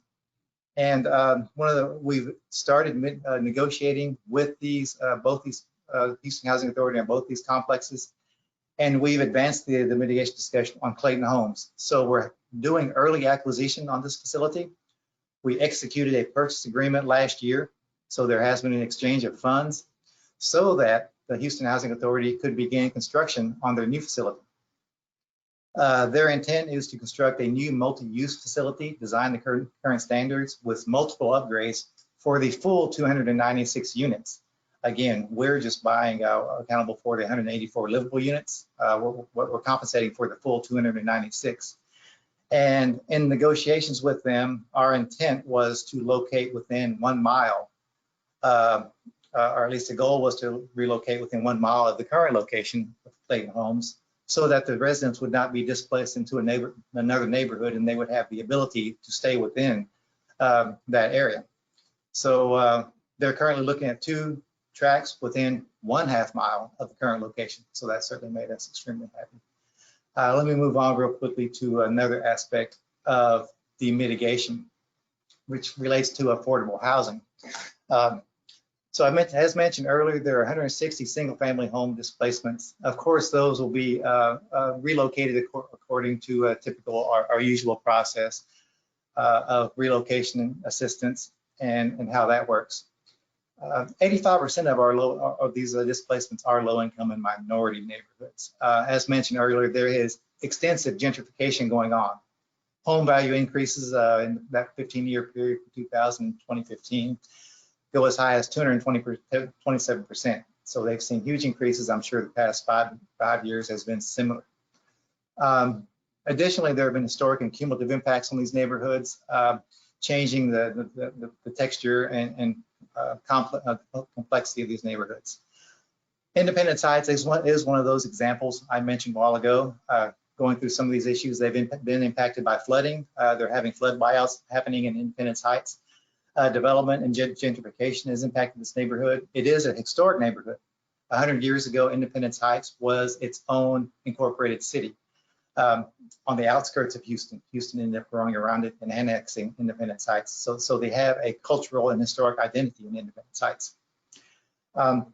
So when we're talking about the issues with gentrification and historic and cumulative impacts, we identified the need to look at affordable housing and our contribution, the project's contribution to impacts to affordable housing.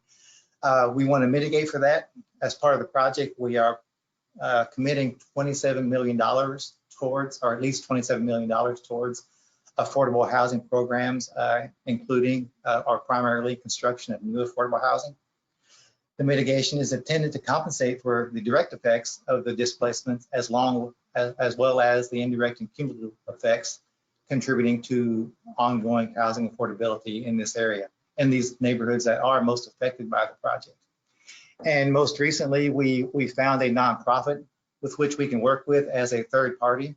So the money would be provided to this nonprofit affordable housing organization, and they would administer this money to these neighborhoods, or available to these neighborhoods through a grant type program, so that nonprofits, affordable housing nonprofits in the project area in these neighborhoods could apply for grants to develop and construct affordable housing.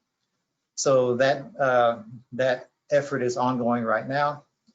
We hope to have this program in place early, or at least by mid next year, so that we could have that first call for grants and have some housing on the ground in the next couple of years, coming out of our commitment to build affordable housing for this project. So with that, that's really are the two components I wanted to discuss. I know it's very brief and just a couple of nuggets of this and where we are and how we got there as far as some of the mitigation. And I think now I can turn it back to Carolee or Melissa and to our next speaker, Tracy. Tracy, I tried to leave you some time. Here you go. Thank you. Thank you, Carlos. So let me get my screen up and you should be able to see it. Yep, Okay. Thank you. So my role in today's conversation is to talk about environmental justice as a practitioner. I know many in the audience today are reviewers, policy makers that are just generally interested, and there are a few of you out there that are actually practitioners. So hopefully this will enlighten and educate everyone that's on the call today. So I don't need to take time talking about what environmental justice is, who the populations are that are covered, or the framing of President Clinton's signature of the EJ executive order. Carolyn and Carlos have both covered both of that. But what I do want to focus on is the framing because it impacts how we conduct the analysis. And one is the reminder that under environmental justice, our core tenets are to avoid, minimize, and mitigate disproportionately high and adverse health and environmental effects on low-income and minority populations. And again, to echo Carolyn's point previously, that we are to ensure full and fair participation of the populations that need to be included in the decision-making process. And so that means, which I'll cover later on in our presentation, that specifically we need to make sure when we're talking about outreach and engagement that we're going above and beyond what would be the norm or the level bar to make sure that we're reaching those populations. So EJ analysis on its face is typically conducted as a part of NEPA. That's why we're here today. But it also can be done in a level of screening analysis, evaluation of programs and policies. And in the planning realm, we often evaluate funding decisions and when we're looking at long-range transportation plans and tips, et cetera, and where spending and projects are located with regard to the location of demographic populations that include low-income, minority, and Title VI population in relation to the general community. In the analysis part, we're looking at social impacts, economic impacts, land use and growth, impacts to public service, environmental effects, of course, benefits and burdens, and then finally making that disproportionate impact determination. Now, what's important here for those that may not do EJ analysis, a finding of disproportionate impact does not stop or end a project often. It means that we have to come up with mitigative measures to ensure that we're working in an area to minimize those effects, one, or two, there is a secondary piece that requires that any mitigation that we propose is financially sound and prudent. And so that's a secondary piece that often is evaluated as a part of our analysis. So just because we're dealing with an array of people today, one of the other things I wanted to talk about is community impact assessment. So in 2018, I was a part of a team with ICF and Ann Morris and Associates to update the FHWA Purple Books. And the reason why this is important is that sometimes, as I stated before, EJ analysis is done a part of NEPA, but sometimes it's done under other studies, and the community impact assessment is one. CIAs can be done pre-NEPA and during NEPA.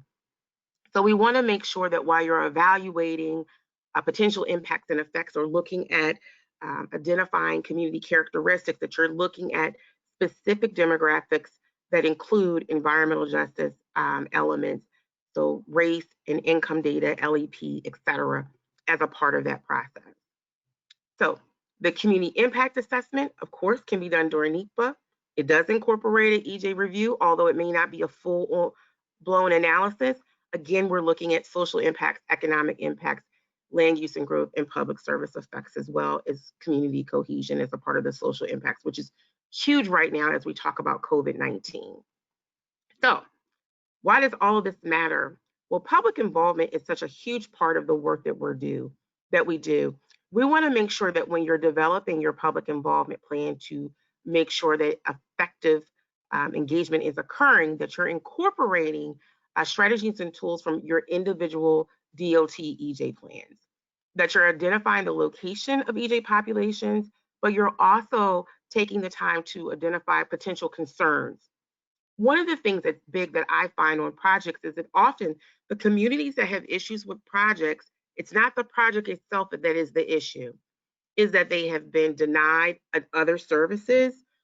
They may not have been included in prior projects, or that the services themselves that are a part of that project are not transferred to the community. For instance, if we're talking about HOV lanes and access, but I live in a public housing project and I am transit dependent, I may not have as large of an interest about how cars get around in the neighborhood, but my focus may be on transit accessibility, how often those buses come, etc. We want to make sure that we're also identifying and talking to advocates and resources. Carolyn noted earlier today about going through community protectors and elders when you're outreaching to Native American communities. And that is true in many other communities, especially in the Asian community and often in the Black or African American community. I also find it very helpful to include some socioeconomic descriptions in my plan, and that helps you if you ever decide that you're gonna hit, I don't know, $1 million jackpot and somebody else is taking over your project. At least they understand the framing of how your outreach plan was put together. And of course, making sure that we incorporate traditional and grassroots strategies to engage EJ and LEP populations. So they'll come to us, right? No, that's not what happens. Just because we create a plan, put a notice in the paper or on social media, or even run bus ads, that necessarily doesn't connect or communicate why we need EJ populations engaged in our process. And one of the things that's important, if you understand what those concerns are, you can relate. So in COVID right now, we've had to make some significant adjustments. We know that EJ populations are often right now the ones that are working full time, 2 and 3 jobs, because they are the service providers in a lot of instances. They are the folks that are working in those hospitals, that are porters, et cetera, driving transit, and they're often helping us with other elements as we keep our communities going. So long before you have a public meeting, we want you to think about how you interact with stakeholders and what questions they may have so that you can help advise or frame the presentation that your colleagues will be giving. We want you to work with legislative aides and neighborhood liaisons. So if you know that you're working in an EJ area, you want to make sure that you know the local councilman or alderman, state rep, that if they're having town halls and other pre-conversations, that you're teeing up your project so that the community not only understands why your project is happening, but they're hearing it also from a trusted advocate or leader that is saying to them, you need to get involved in this process and be engaged. Think about shared connections. One of the things that is important as we outreach to EJ populations, LEP populations as well, is that we think about where we're meeting and finding people where they are. In COVID right now, we have adjusted our program to distribute information at feeding centers.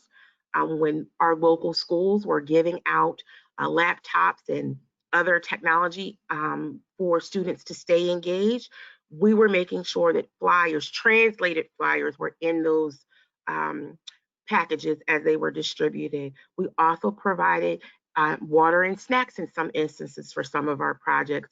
Whatever we could do to build a shared connection and get information in the right hands. And just another note, please get out there and get involved. So how do you get out there in COVID? Well, excuse me, I've lost some of my presentation. So how do you get out there during COVID? We want you to make sure that you're talking to leaders, that you're looking at virtual options. that you are utilizing the online mechanisms and tools, but again, being out in the public where approved by your supervisors as you can as well.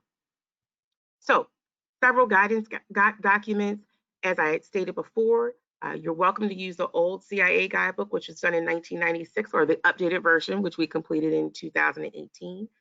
Reviewing CEQ guidance, the US DOT orders, FHWA orders, FTA circulators, and of course the EJ plans that are available.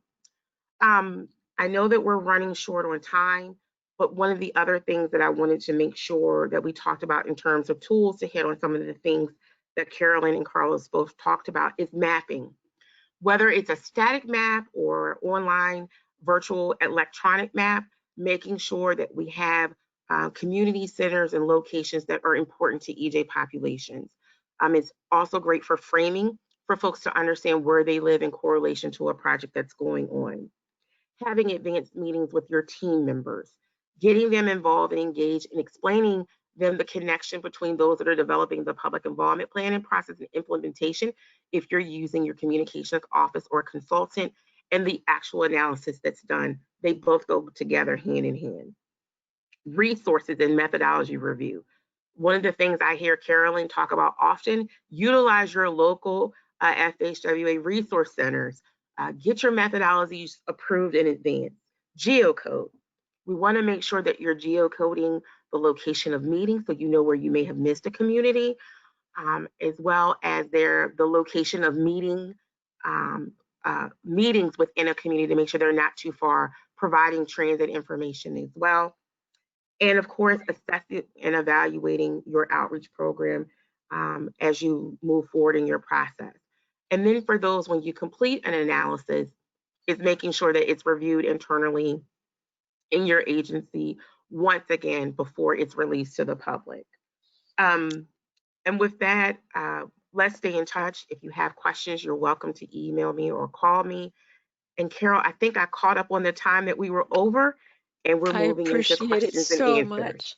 We are, Not yes. a problem. So stay on. Don't go on mute. And then if we could have Carlos and Carolyn pop back on with us. We're well into the break, but the discussion is one that we wish we had the full half a day to engage with everyone on. Great. We have our panelists. I'm going to kick it off with a starter question. And it's really talking about the challenges that we're facing here. And I'd like to get a sense from each of you whether you feel that our transportation professionals and largely the NEPA practitioners that are on our committee, do you see us facing more internal challenges or external challenges, or maybe a mix? And just maybe a minute from each of you, and then I'll ask Melissa to read our questions through the chat. Does anyone want to discuss whether you think internal or external is where we're at? I think it's a bit of both from my perspective. And the reason why I say that is that there is often conflicting guidance that comes out. So one of the things that I've gotten a lot of questions about the last few months was the upcoming rule change to limit the analysis of cumulative effects. And in the EJ realm, that's so important to the work that we do because we're often dealing with legacy issues, previous projects that have created issues and strife within the EJ community. So that's one element. The other piece in terms of internal is just that every DOT looks at in the overall NEPA process and how it's evaluated it from a differing perspective. By that I mean, I see often across the country projects that should be EAs done as CEs in some jurisdiction. And so we just want to make sure that as we move forward, that we're asking those tough questions, that we're holding each other accountable, and we're seeking advice. That's the most important thing, to seek advice and to get that advice and shore up your plan before you move forward. And I'm quite sure the other panelists have more to add. Yeah, I'll chime in here as well. I would think it's a lot of it is the internal challenge of doing understanding what we need to do, and then executing that plan. I think like that project in Houston going in, we knew we had an EJ issue, and all the talk was, well, we didn't need to do outreach and communication and meetings. Yes, but we were getting input and what to do with that input. And at one point, we're hearing the same things. So then the question is, and then here's the internal challenge: what's the right thing to do with all this input? And so then you've got things that go beyond transportation. You've got possibly unprecedented issues that you're dealing with, at least us in that project. We were considering things that we had never considered before. You need your leadership and your agency behind you to do things innovatively and think outside the box, because we're doing things that we're addressing this issue that's more prevalent recently than it has been on past projects. And so again, going back, I think it is doing the analysis correctly with the right people, and acting on what you're hearing and seeing with that analysis, and doing the right thing. Thanks. I think it's a combination of both, because I think that I've been in situations looking at EJ from a nationwide perspective that states go into projects and they're shocked that there's an EJ community there. And I'm thinking, yes, just impossible. So, we're shocked. Well, we don't know what to do with them. I think sometimes I see projects where the state feels like I have actually been asked, help me move this community out of the way. And I'm thinking, I cannot do that. Are you serious? And they were. So you have to work with the community. It may be more challenging, it may not, but that's part of what we do. So I think it's both external and internal. Internally, I think we're trying to get out the message of how to do a proper environmental justice analysis. And just as Tracy mentioned, one of the things is the CEQ regs. And I saw it. I was like, what do you mean you're getting rid of cumulative analysis, which I'll be talking about later. According to our directive, though, you will still utilize, so don't worry about that. You will still do an EJ analysis the same way, looking at cumulative effects, because most of the impacts are cumulative in terms of an environmental justice community, because we rammed some road through back in the 50s or 60s or whatever, and then here we come again. Well, it has to be updated, and we split these communities apart. And we could care less about trying to mend them back together, but it is a cumulative impact. When you step foot on most EJ, in most EJ communities, it is probably because we have been there and we've done something to basically just decimate the community. So I think it's both people, but I think because for some people or some practitioners, it just takes more effort, and it's like, can we just wipe them out? No. Help build different housing, think of things as creative, out of the box, help make things better for, there was one project that we always see is on our website, so I can say it is Newtown Pike, where they built housing. I'm not recommending that from a federal perspective, but there's other things that you can do that's more creative than just wiping out a community, because they are in the way of our $1 billion projects. So, but it is going to take that I think some people just have a tendency to just kind of twitch at, that you have to do. So I think it's both sides. I think it's both ways. I really appreciate that very much. Let's hear, Melissa, do you have some questions from the chat? Yes. Okay, good. So the first question is, in determining successful outreach for EJ, how can you quantify successful engagement of specifically the EJ community impacted by a project? Is there a recommended threshold? I don't know who that's geared toward, but I'll take a stab at it. Hate thresholds from federal highway perspective. If there is, and they've asked us, well, there's only 2 homes out there, so do we have to do an EJ analysis? Are you hitting those 2 homes? Yeah, then yes, you have to do an analysis. There is no threshold for me, which is important, for an EJ population.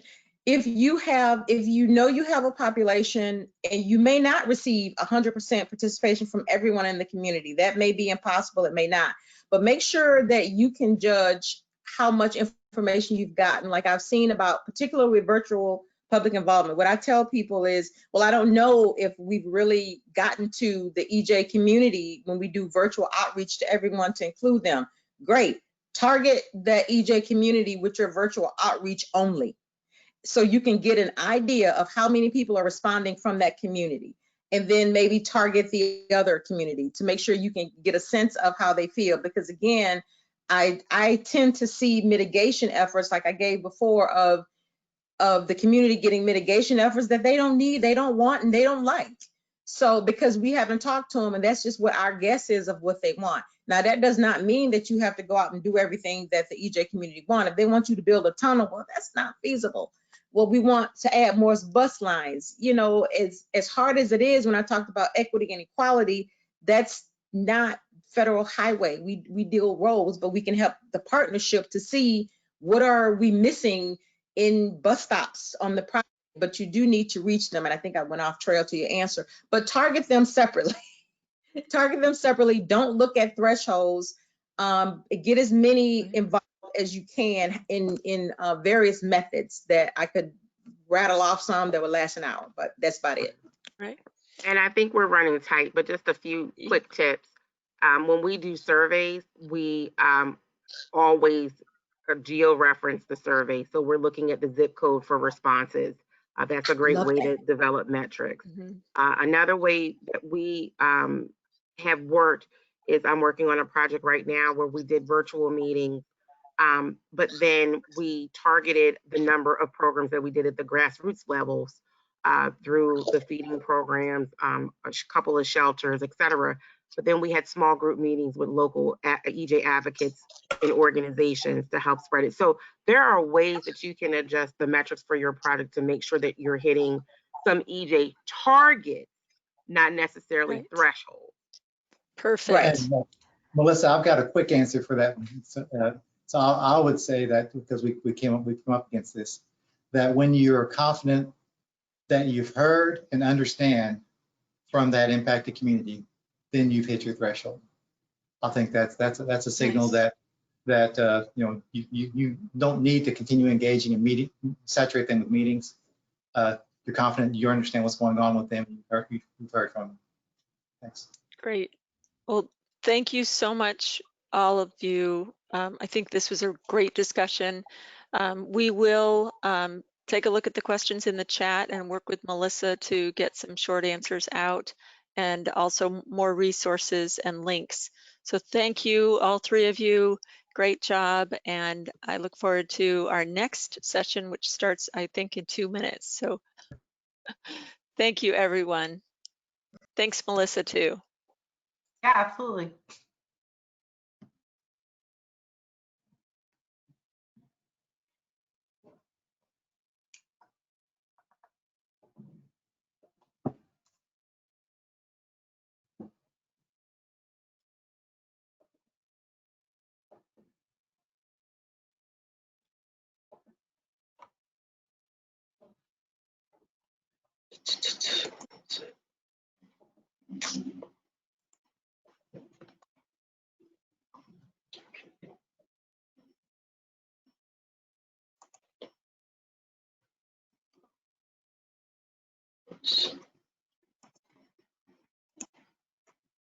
You see my screen? Yep, it looks good. Okay, I thought we're not taking a break. We're ready to go through this, right? We're going through, moving forward. Yep, you have 5 seconds until your start time. So if you want to take, well, now I've talked right through it. So it's you're up. Okay, well, thanks, Melissa. Thanks to everyone. Glad to have this opportunity to talk about noise and what's going on in the noise world in our Asheville Noise Work Group. So I've been the Asheville Noise Work Group coordinator for, since for about 4.5 years. So it's been a fun ride. It's been a great group, and I think the participation has been pretty high. So it's been a lot of fun. And I've been at ODOT for 31 years, and I've been a noise and air quality coordinator for 12 years. So It's been a fun ride. So as a group, we have bi-monthly calls with guest speakers. Usually we've had Federal Highway on our calls and some consultants that have presented certain things. We average about 20 to 25 states per call. So I think that's great participation. And we record minutes on every call. So if anyone's interested in reading what we've talked about, we're happy to share that. No problem. Common agenda items we have we'll talk about our recent Q&As, which I'm going to talk about very shortly here. The Noise Federal Regulation 23 CFR 772, the notice of proposed rulemaking status, which is coming up shortly from Federal Highway, the upcoming TNM 3.0 release, which we're currently using the TNM 2.5 model. TNM is a traffic noise model, so they're coming out with a new model shortly. And we're all going to have to get trained on that as well. And noise research is always a hot topic we talk about, ways to improve noise modeling and alternative noise mitigation measures, such as low walls, low berms, and pavement type we talk about as well. So about our Q&A process and report, we have this process. If a member of the group has a question, they have to check the report before submitting the question so it's not duplicated. Because this is how this process actually started. The same question was getting asked. And so we were spending our time, answering the same questions. And we don't want to do that, right? That's wasting our time. So we started this compilation, back around the 2016 timeframe. And now we've got over 533 pages of Q&A dating back to 2010. So we went back prior to 2016 and looked at see what Q&As that we had and got those recorded in the report. So we've got about 225 Q&As on record. So that's a lot of information. It's a huge compilation. The number of responses vary from 1 state to 25 states. In our last bi-monthly period, we recorded a record 10 Q&As from July to September. Usually we average 6 to 7. So, we had a huge participation there in that last bi-monthly period. And it could be a single question, it could be a series of questions, it could be a specific project scenario. So a lot of flexibility there. So we think this is an important resource we're going to have for years to come. I think it's going to be real valuable for new noise folks coming into the business. And it's helped me a great deal. Over the years, just going back and look at the responses, it's helped my workload a lot. Another thing we're looking at is we're putting together is a DOT traffic noise career FAQs.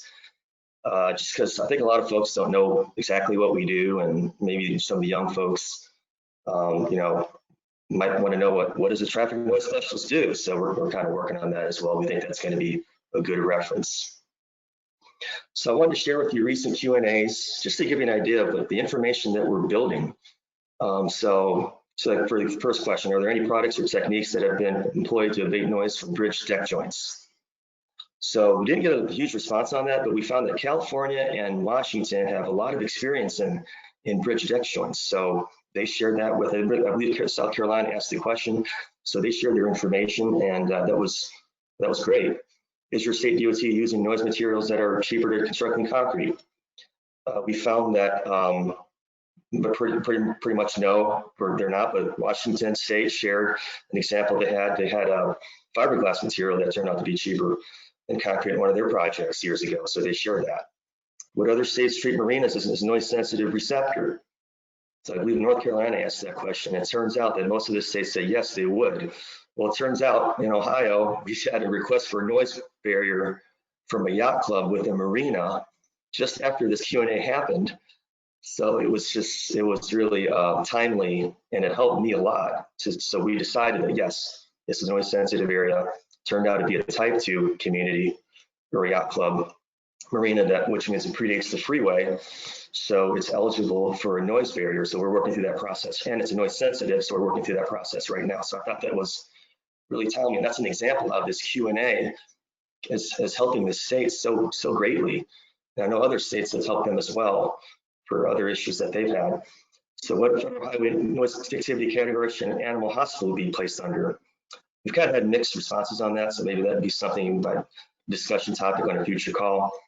Do you consider an apartment with no patios as noise sensitive? Same thing there. We had a divided answer on that one, so something we might want to talk about.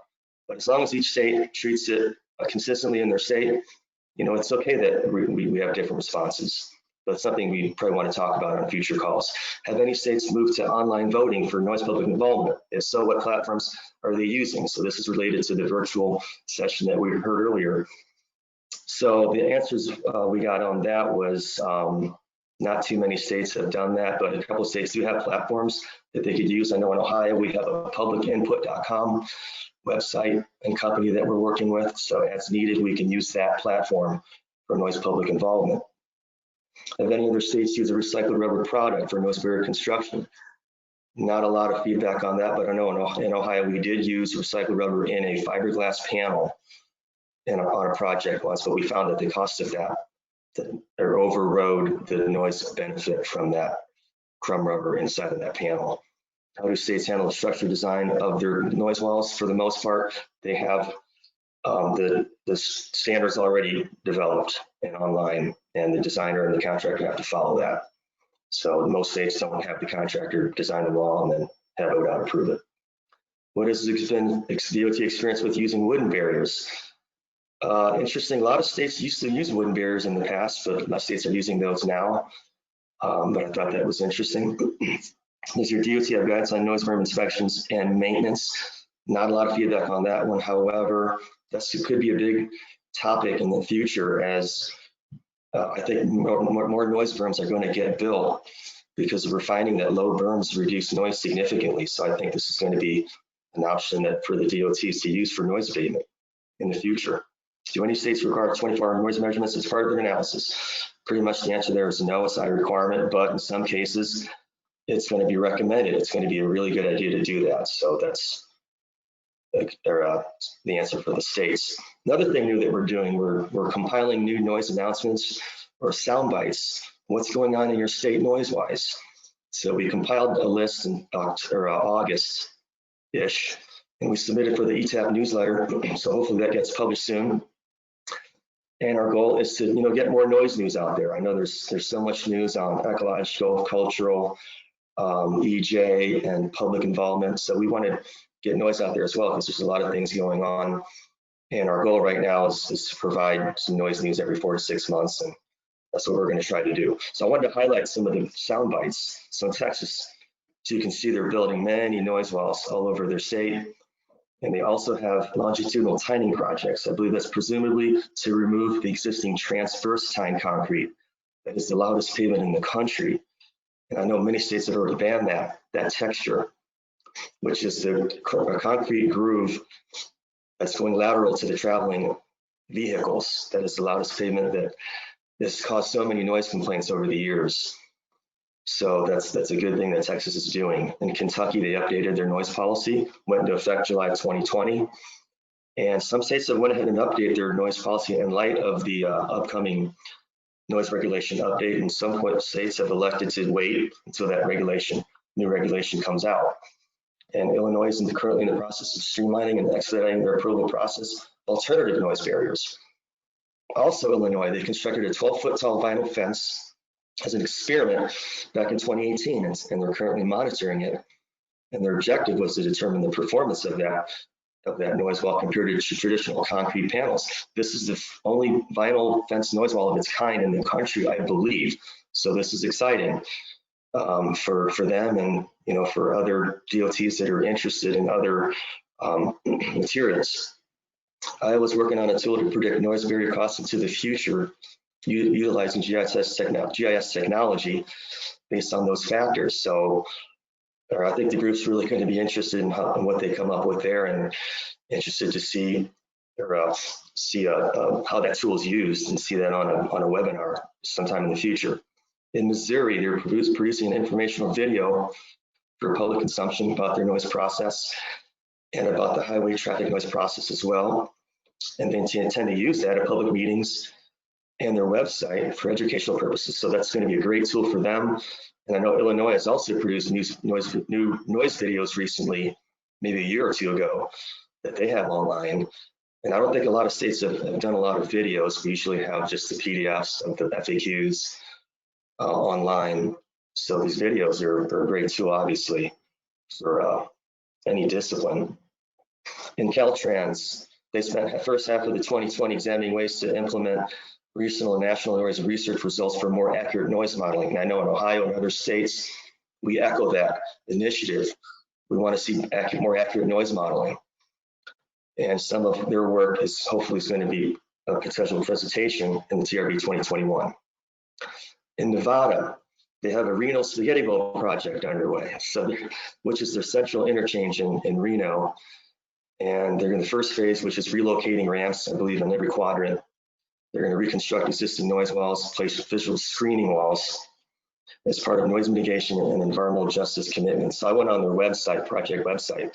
They've got a pretty cool 7-minute video if anyone's interested in viewing that and learning about that project.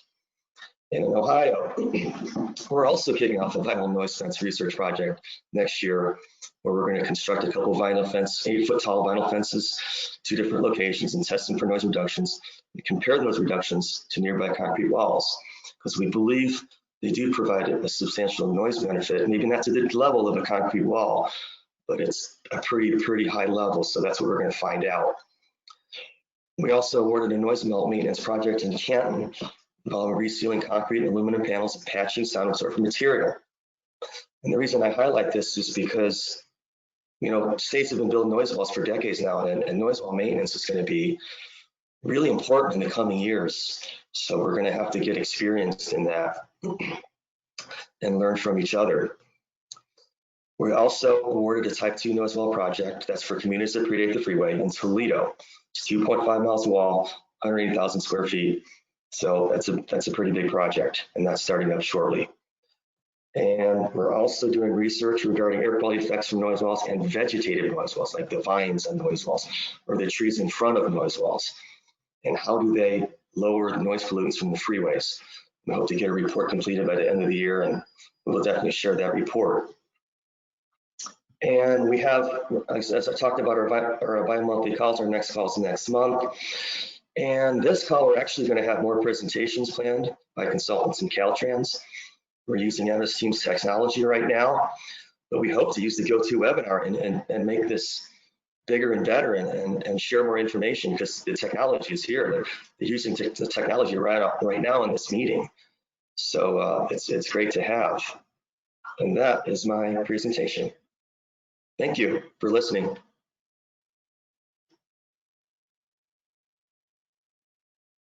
Thanks, Noel. I think Chris is on coming up. There you are.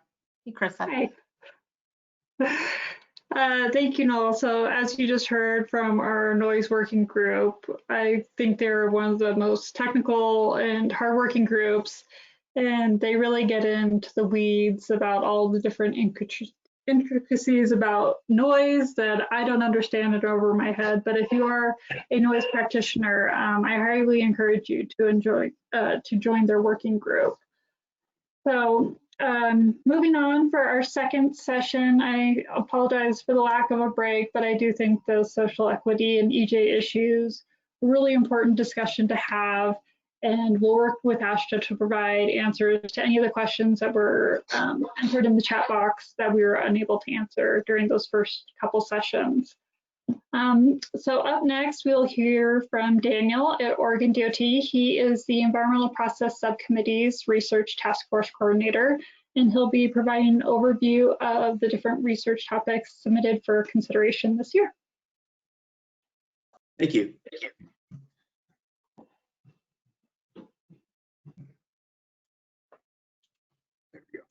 I wanted to tell a little bit about the NC HRP research cycle. So each year they accept proposals and select new projects. So for ASHTO, we start in June, asking people to submit their ideas for research to the Terry database. Then this year it worked out to be late in June. We rank the research ideas, figure out which ones we want to develop into problem statements, which ones are maybe not the highest priority right now. And then after that, volunteers basically flesh out the research problem statement into here's what the problem is, here's why this is urgent, here's what the benefit of this would be, And then here we are now in November. Well, it's October, but at the beginning of November, the final submittals will go to NCHRP. So we're in the stages right now of getting the finishing touches on everything so that it can be submitted. In the spring, the selections on which projects will get funded will be made by the Research and Innovation Committee. So I just wanted to tell a little bit about the projects that are proposed from the Environmental Process Subcommittee. So the first one is environmental practices in the context of law, regulation, agreements, and policy. This one is being submitted jointly with the Cultural Resources Subcommittee. The work will be aimed at identifying where environmental requirements and practices are based on discretionary agency policy and guidance, and therefore exceed requirements of law, regulation, and agreement.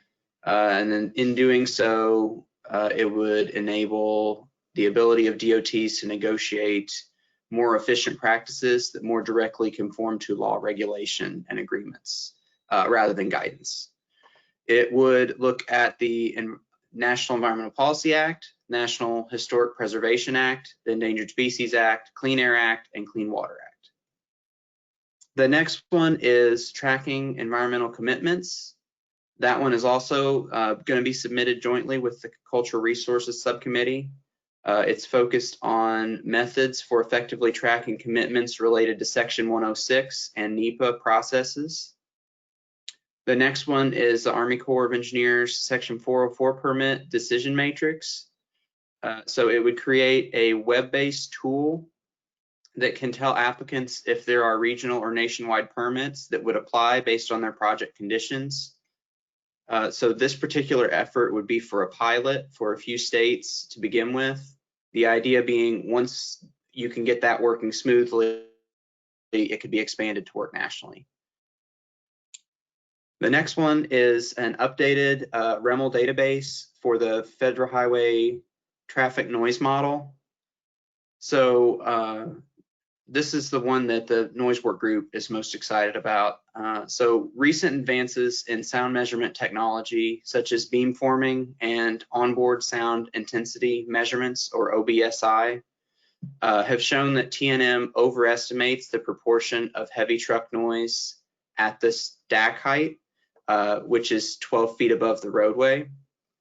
So since the model is representing much more noise than is realistic as coming from 12 feet above the ground, noise barriers are designed taller than what they realistically need to be, and shorter noise barriers, which have been shown to be effective in real-world measurements, are dismissed as ineffective when modeled using TNM. So this effort would utilize beamforming and OBSI to create a new REML database so that TNM can be made more realistic. And the final one, this one's actually not being submitted by the EP subcommittee. It's being submitted by the Natural Resource Subcommittee, but the Noise Work Group also helped with getting this one together, so I thought I'd mention it. And the goal is to create a framework for what to do when research agencies raise concern about noise and vibration impacts for protected wildlife. That's all I had to present, but I'll be glad to take any questions.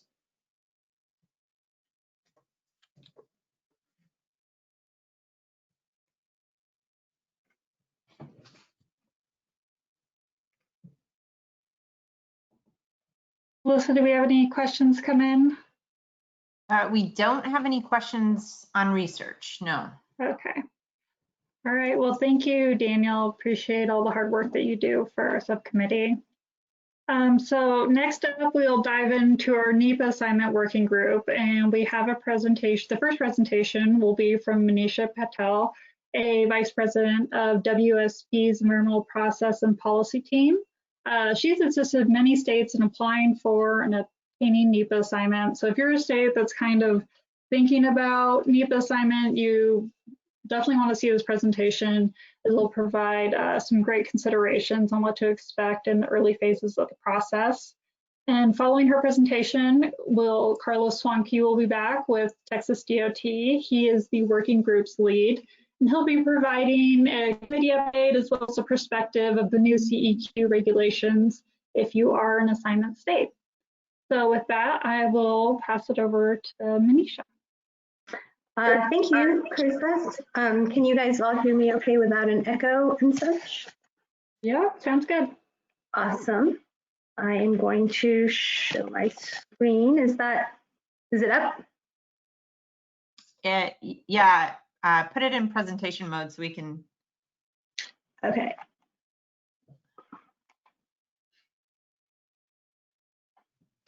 There we go.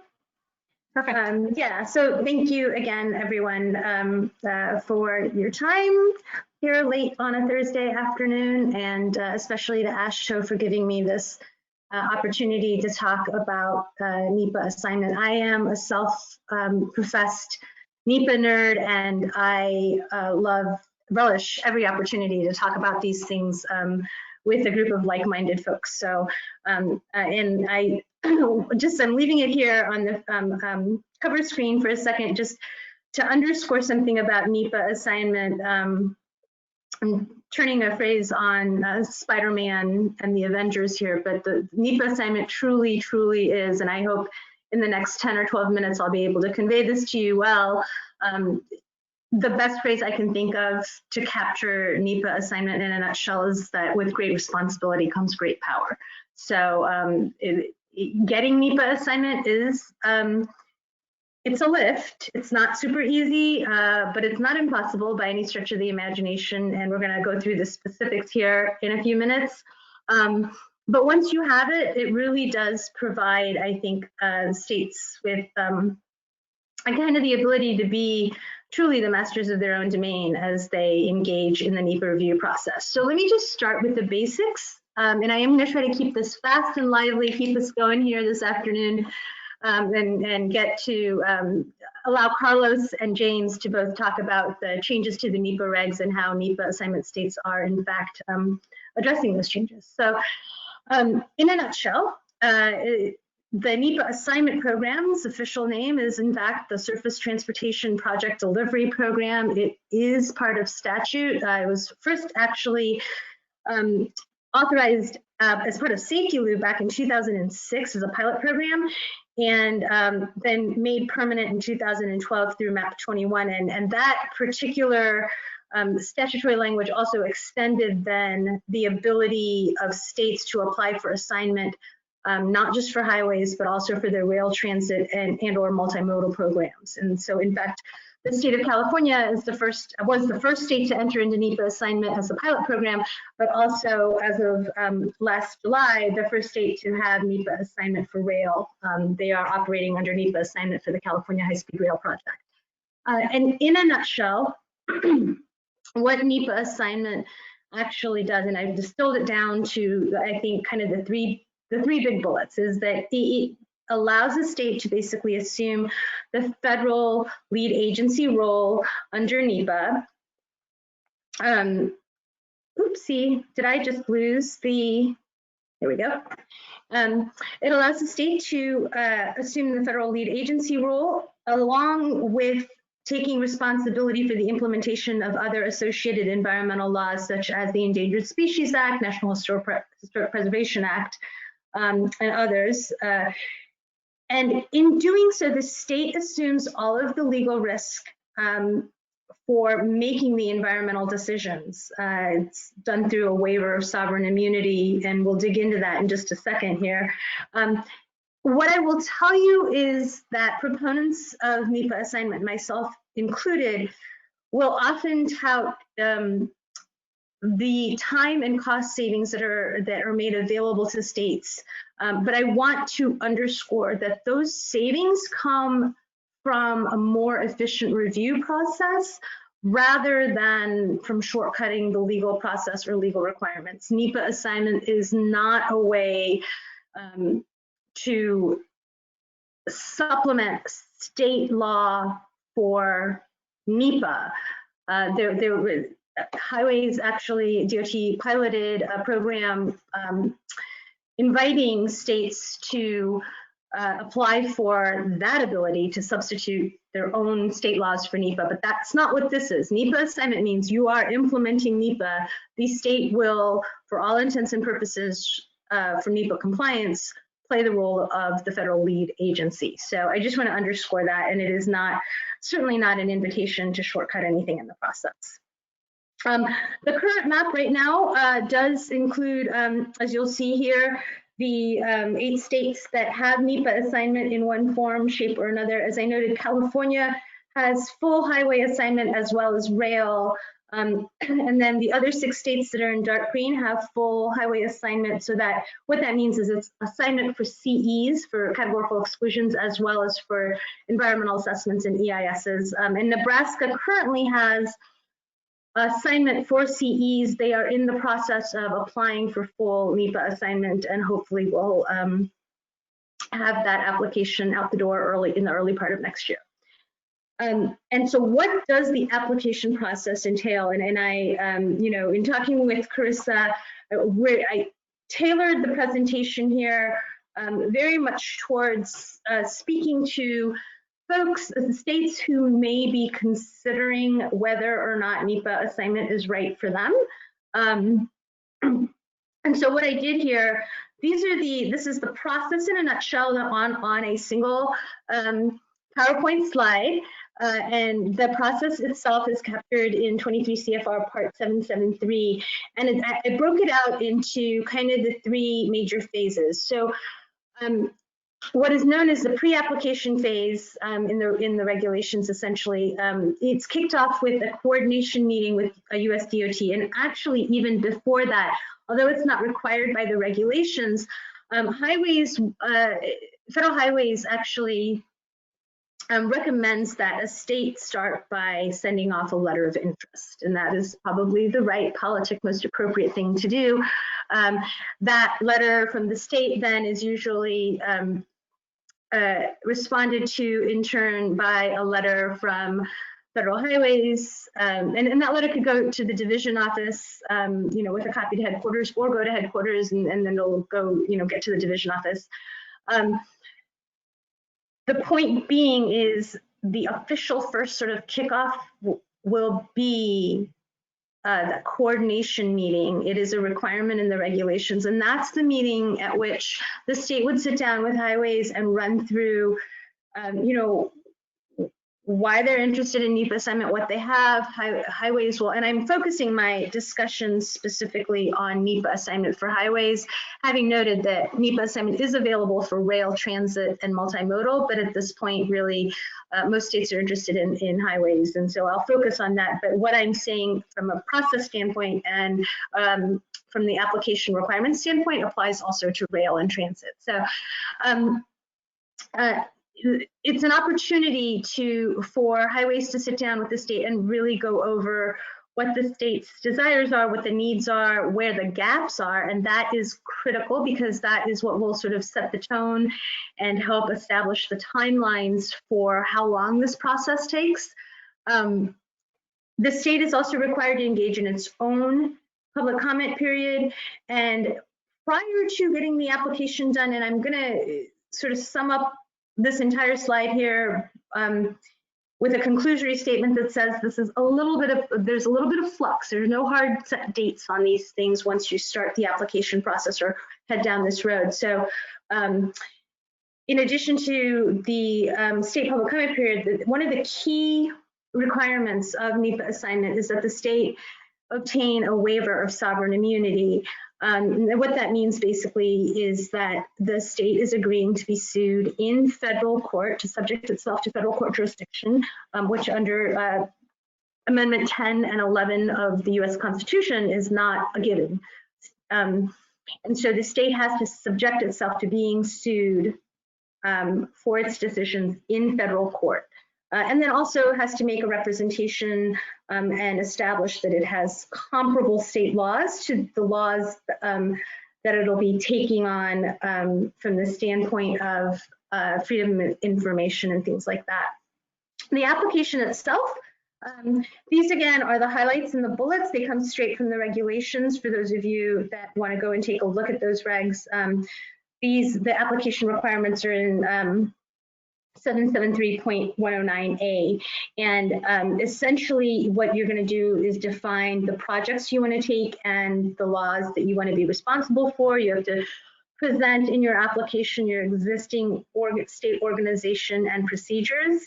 And then as the list here says, and I don't need to sort of step everyone through every one of these because I want to get to my next slide where we talk a little more broadly about how the process actually plays out.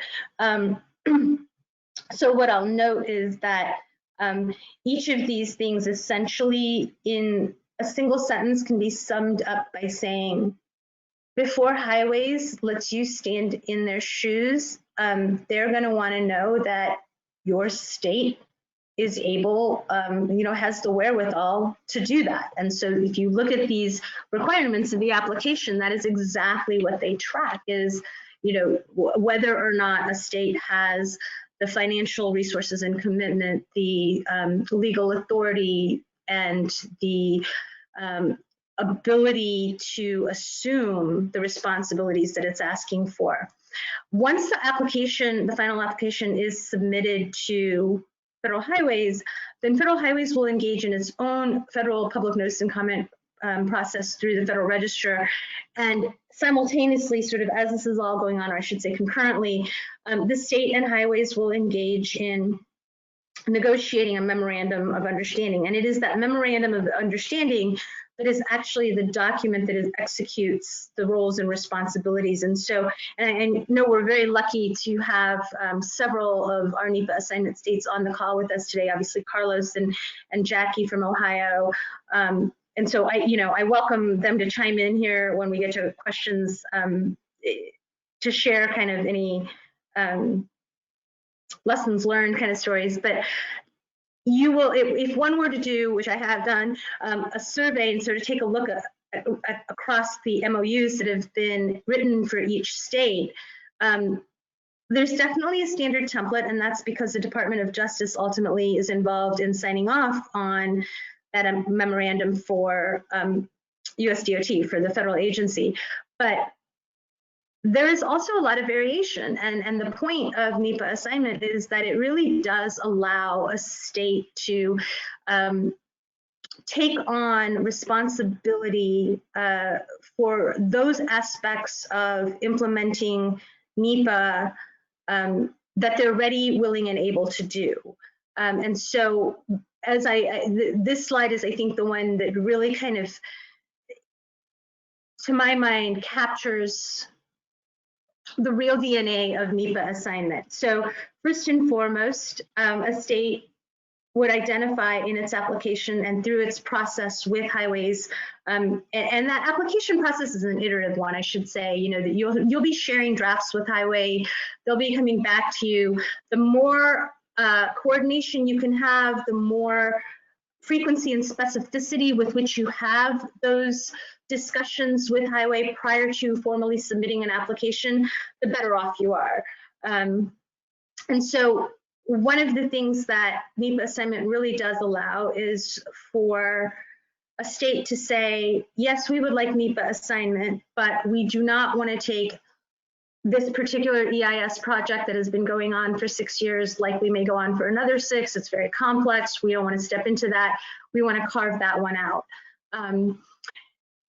Obviously, the statute, as I noted earlier, allows for breaking out just CEs from EAs and EISs. And then there are, there's an opportunity to say, we want NEPA assignment, but we're really not set up in our state to implement, I'm just going to pick a statute here, the Marine Mammal Protection Act. We're a Midwestern state. It's not something we do. We want to be clear that we're not taking responsibility for implementing that particular statute. That is something you would negotiate with highways. And what I will tell you, it kind of goes, it's a rule of thumb. The more you try to tailor it, the longer the process will take to negotiate and work those things out. It's not necessarily a bad thing, but it's something to be cognizant of.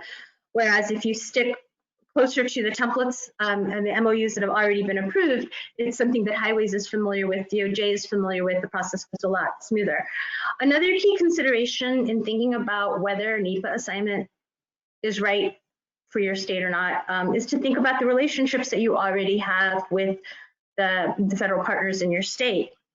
Whether they be good, bad, or ugly, it is something to be cognizant of, because you're again going to step into the role of the federal lead agency.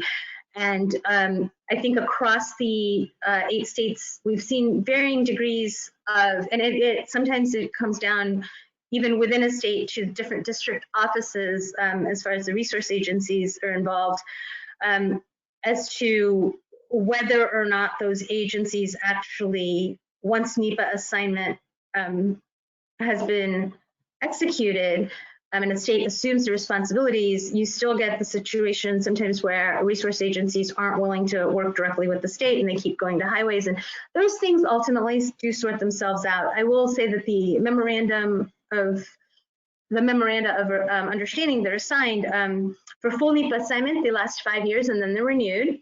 And for CEs, it's for 3 years.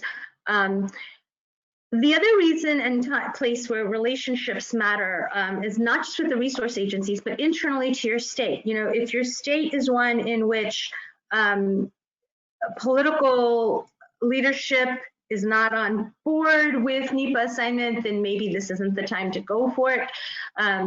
You know, there's just a number of different things to factor into that consideration, and that segues nicely into the other consideration I've highlighted here, which is timing.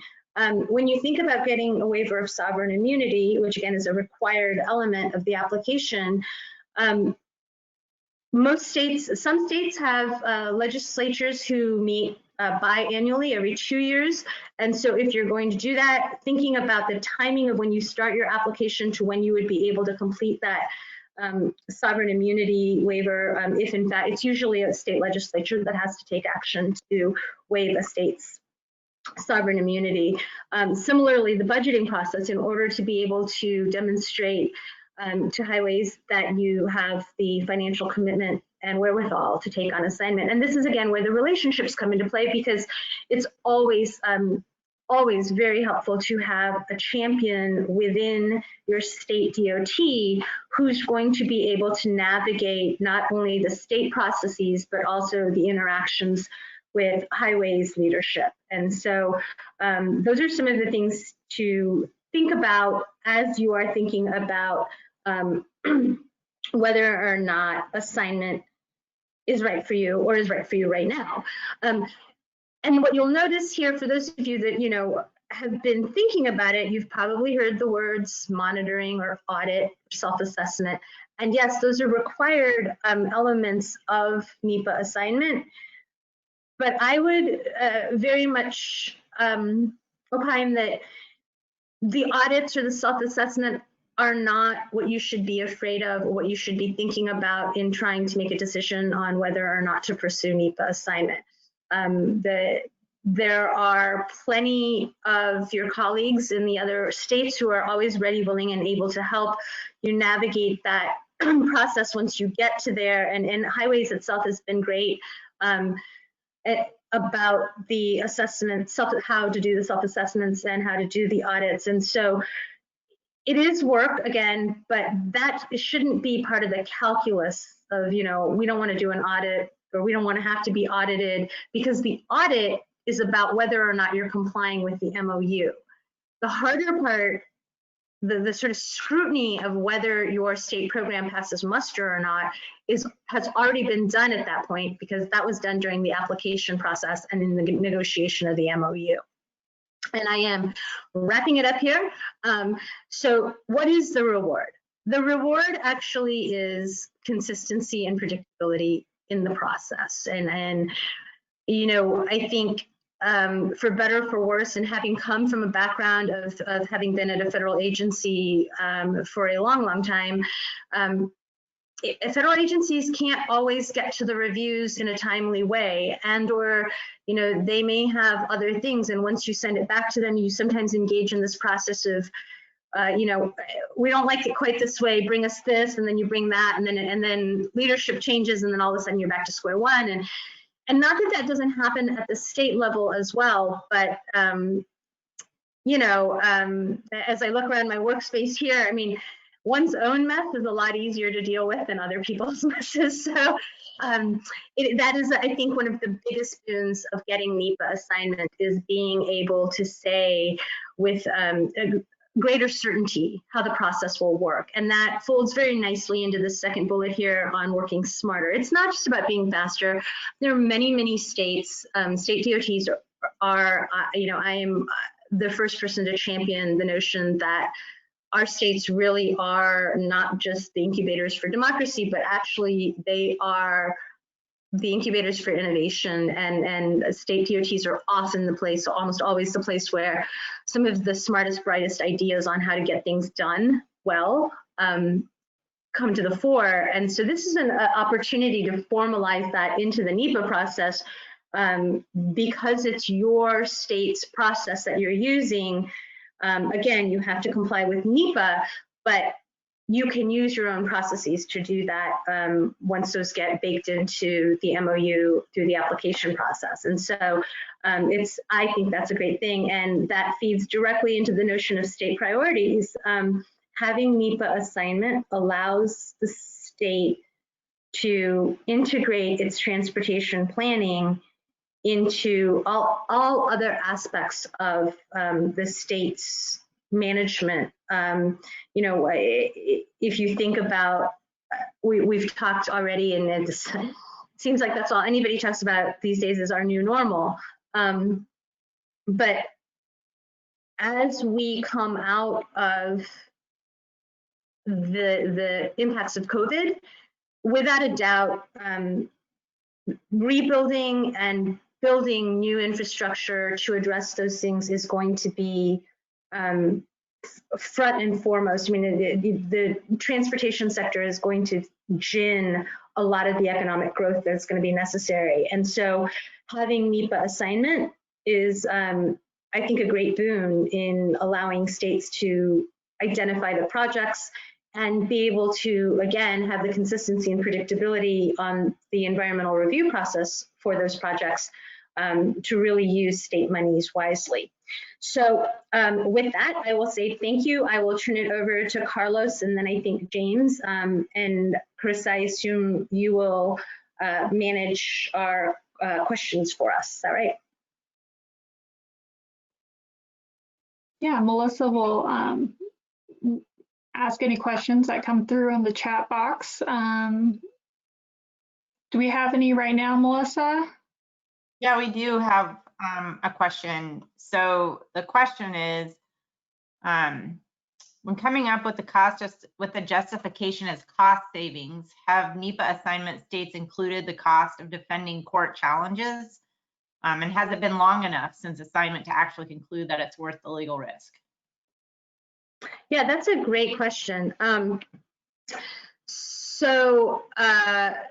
One can imagine there are 8 states and each of them do it just a little bit differently. California has had NEPA assignment the longest, and having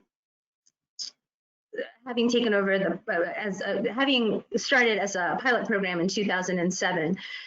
And so in their 13 years of doing this, they've been sued. So they do a lot of joint EIR, EISs. I know the California High-Speed Rail Authority has only issued so far one final decision under NEPA assignment. So, and that has not, I'm knocking on wood as I say, this has not yet been litigated. For Caltrans, I'm not sure whether they keep a specific tab on the cost. I just think that overall, I can tell you there hasn't been much litigation on the NEPA piece of it. What they face more is litigation on CEQA. Similarly, while we do have 8 states, and Carlos, I think can probably, I'll let Carlos speak to the TxDOT experience since he's going right after me. You know, for Florida and Ohio, I don't know that they track the litigation costs out separately. But again, I think that in my experience, at least anecdotally, I've not heard that there's a lot of litigation on the NEPA decisions that states have taken under NEPA assignment.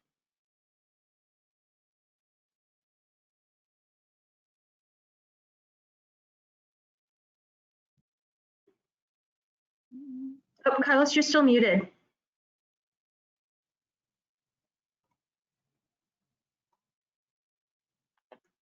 I wonder if I have to mute myself. No, yeah, Carlos. Okay, There we Carlos, go. you should be good. Yeah. Somebody freed me from my muteness. Yeah. So yeah, we have been through a legal challenge at this point, and we don't track the cost, but I think it's fair to say that even prior to NEPA assignment, we participated very heavily with our attorneys and our state AG's office in defense, along with and beside federal highways. So our attorneys put in a lot of time even before NEPA assignment. So it's not, I can't speculate how much more, but there was a substantial amount that we were already doing in a legal challenge prior to NEPA assignment versus after. And we've had 2 lawsuits post NEPA assignment. I think it's been 2, at least not post NEPA assignment where decisions where we made the decision. Yeah, and that's, I should say, Carlos, that's 2 since 2013, 2014, right? So 2 and 6 years? Yes. Yeah.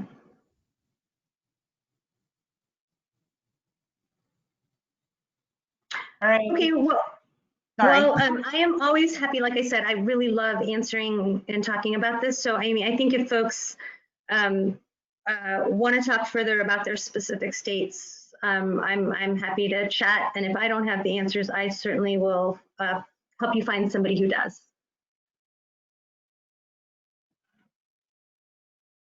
Thanks, Manisha. All right, Carlos, I think you're ready. You're all set, I mean. I am teed up and ready to go. I'm back. All right, let's just jump right into it. I have a lot less to talk about this time than last time, so maybe I can go a little slower, but I am certainly aware of time. All right.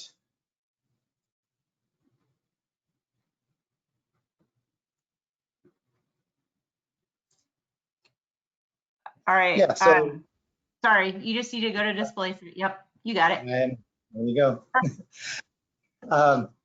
So Manisha did a good intro on what NEPA assignment is, and I was asked to kind of come in and give a perspective on our NEPA assignment. I am kind of the default committee lead, subcommittee lead, or for the NEPA assignment ongoing discussion amongst our states under CES. So just an update on where we are, as well as I was asked to kind of give a NEPA assignment perspective on the new CEQ rules, which in some cases affect us differently, but in most cases we're similar as all the other DOTs are. But let me just jump right into it. Manisha covered this a little bit, showing the map of what states have NEPA assignment. This one kind of gives the dates and how long we've had it. You can see the 8 states and the one other entity, California High-Speed Rail. And the dates, California Caltrans being the elder statesman in this group since 2007. And they recently had their coming up on their 3rd renewal, I guess that's going to be. And the status here, the 326 and 327, for those of you who may not recognize the reference, 326 is for that assignment responsibility specific to categorical exclusions, having that authority, independent authority for those decisions, versus 327, Manisha mentioned this, was the full assignment, basically all the NEPA program, or at least that part of it that you want to carve out for yourself. And then the dates here, Texas, TxDOT, coming up on 6 years. We just went through a renewal just about a year ago, our first renewal. The MOAs are 5-year terms. And then following, you can see the other states that are participating and have come on board. Most recently, Nebraska was CE assignment and currently pursuing full assignment, 327. They are working to get into that program with both feet. And as I mentioned, California High-Speed Rail with FRA. getting full assignments. So adding them into the group, they participate on our regular calls and share our stories with them. I know that there are a couple of other states that are looking at and considering NEPA assignments for their DOTs. I didn't check with them first, so I can't really, don't want to let the respective cats out of the bag or speak out of turn. But maybe if you're willing, if you're considering and you want to announce it in the chat box that you're looking at it in some way or another, I think that might be certainly interesting to the audience about what other states are looking, considering, and where they are and how far along they are. So the second part of my presentation here is talking about the new CEQ rules and how they might affect specifically NEPA assignment states, given our independent authority from federal highways and being responsible for our own NEPA decisions versus running everything through Federal Highway Administration. And I'm really going to address three particular issues. We sent a comment letter into CEQ on the draft rules. Pretty extensive issues, concerns, and suggestions. And then even with the existing rules, when they came out, we have a list of issues that we're concerned about and narrowed it down to really top three, especially those that might apply to somebody like us with this NEPA authority. They are defining and identifying the senior agency official. I'll talk about that, what that means and those implications in a moment. Analyzing effects, including cumulative impacts in the NEPA analysis. I think we all know about those changes related to cumulative.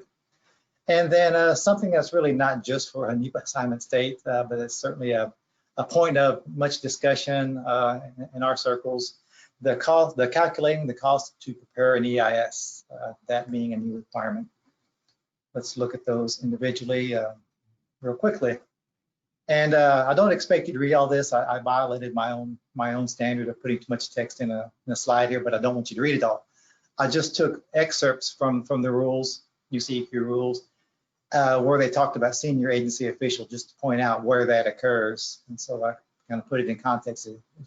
It happens a lot, or shows up a lot, and this senior agency official has some authority regarding time limits. We've heard about the time limits required or suggested under the for EAs and EISs, 1 year and 2 years respectively, unless a senior agency official says you can exceed that time frame, so that they have that authority or you need that approval. There is also the page limits for environmental assessments and EISs, the 75-page limit and the 150 or 300-page limits, unless a senior agency official makes a determination that you can exceed this. I think we can jump down, wondering, okay, who is this person that's going to have this authority? Who do we check with? Again, this being a NEPA assignment issue, certainly Federal Highways will come out with a decision about for those non-NEPA assignment states on who this has to go through in the Federal Highway Administration's probably higher levels. For a NEPA assignment state, we have the full authority for the NEPA program, so we expect that it needs to be somebody within the state DOT. In the definitions, it says the senior agency official means an official of assistant secretary rank or higher or equivalent that is designated for overall agency NEPA compliance, including resolving implementation issues. Doesn't really fit a DOT specifically, an assistant secretary rank or higher. Certainly we see that position in federal highways and federal agencies. Some DOTs might have secretaries, some may not. But more helpful is this something mentioned in the preamble. The CEQ proposes to use the term senior agency official to refer to the individual who oversees the agency's overall compliance with NEPA. Okay, this is helpful to us state DOTs. We have somebody who does that. And so given these responsibilities up here, given who this person is here, the NEPA assignment states, we've kind of put our heads together and talked about who we're going to designate or approve for this. And again, really related to this definition here. I think it's probably also similar to that person who signs the records of decision in FONSIs, and basically who has this overall authority responsibility for NEPA compliance. In TxDOT, that happens to fall on me. So Other agencies kind of have a program set up like us. Others kind of have it higher up where they have a higher level person signing the records of decision, and they may be deciding on that person. But anyway, we had to decide this pretty quickly because we're developing EISs right now, NDAs. We expect that some of the EAs might be more complicated. They might have to exceed 75 pages. We don't have to make that determination yet, but we need to think about that. Okay, enough on senior agency official.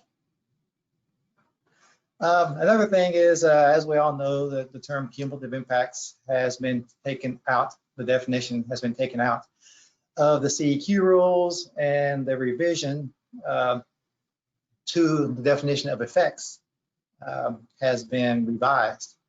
There's much discussion on this in the preamble and references to it in the text of the rules.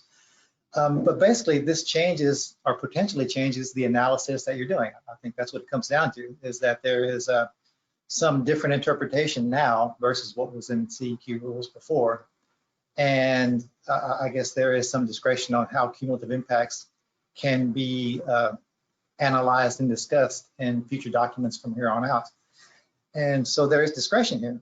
And I guess until Federal Highways comes out with policy, which of course as a NEPA assignment state, we have to comply with policy, but it's not like we can go to them right now and say, how do you want us to handle this on this project?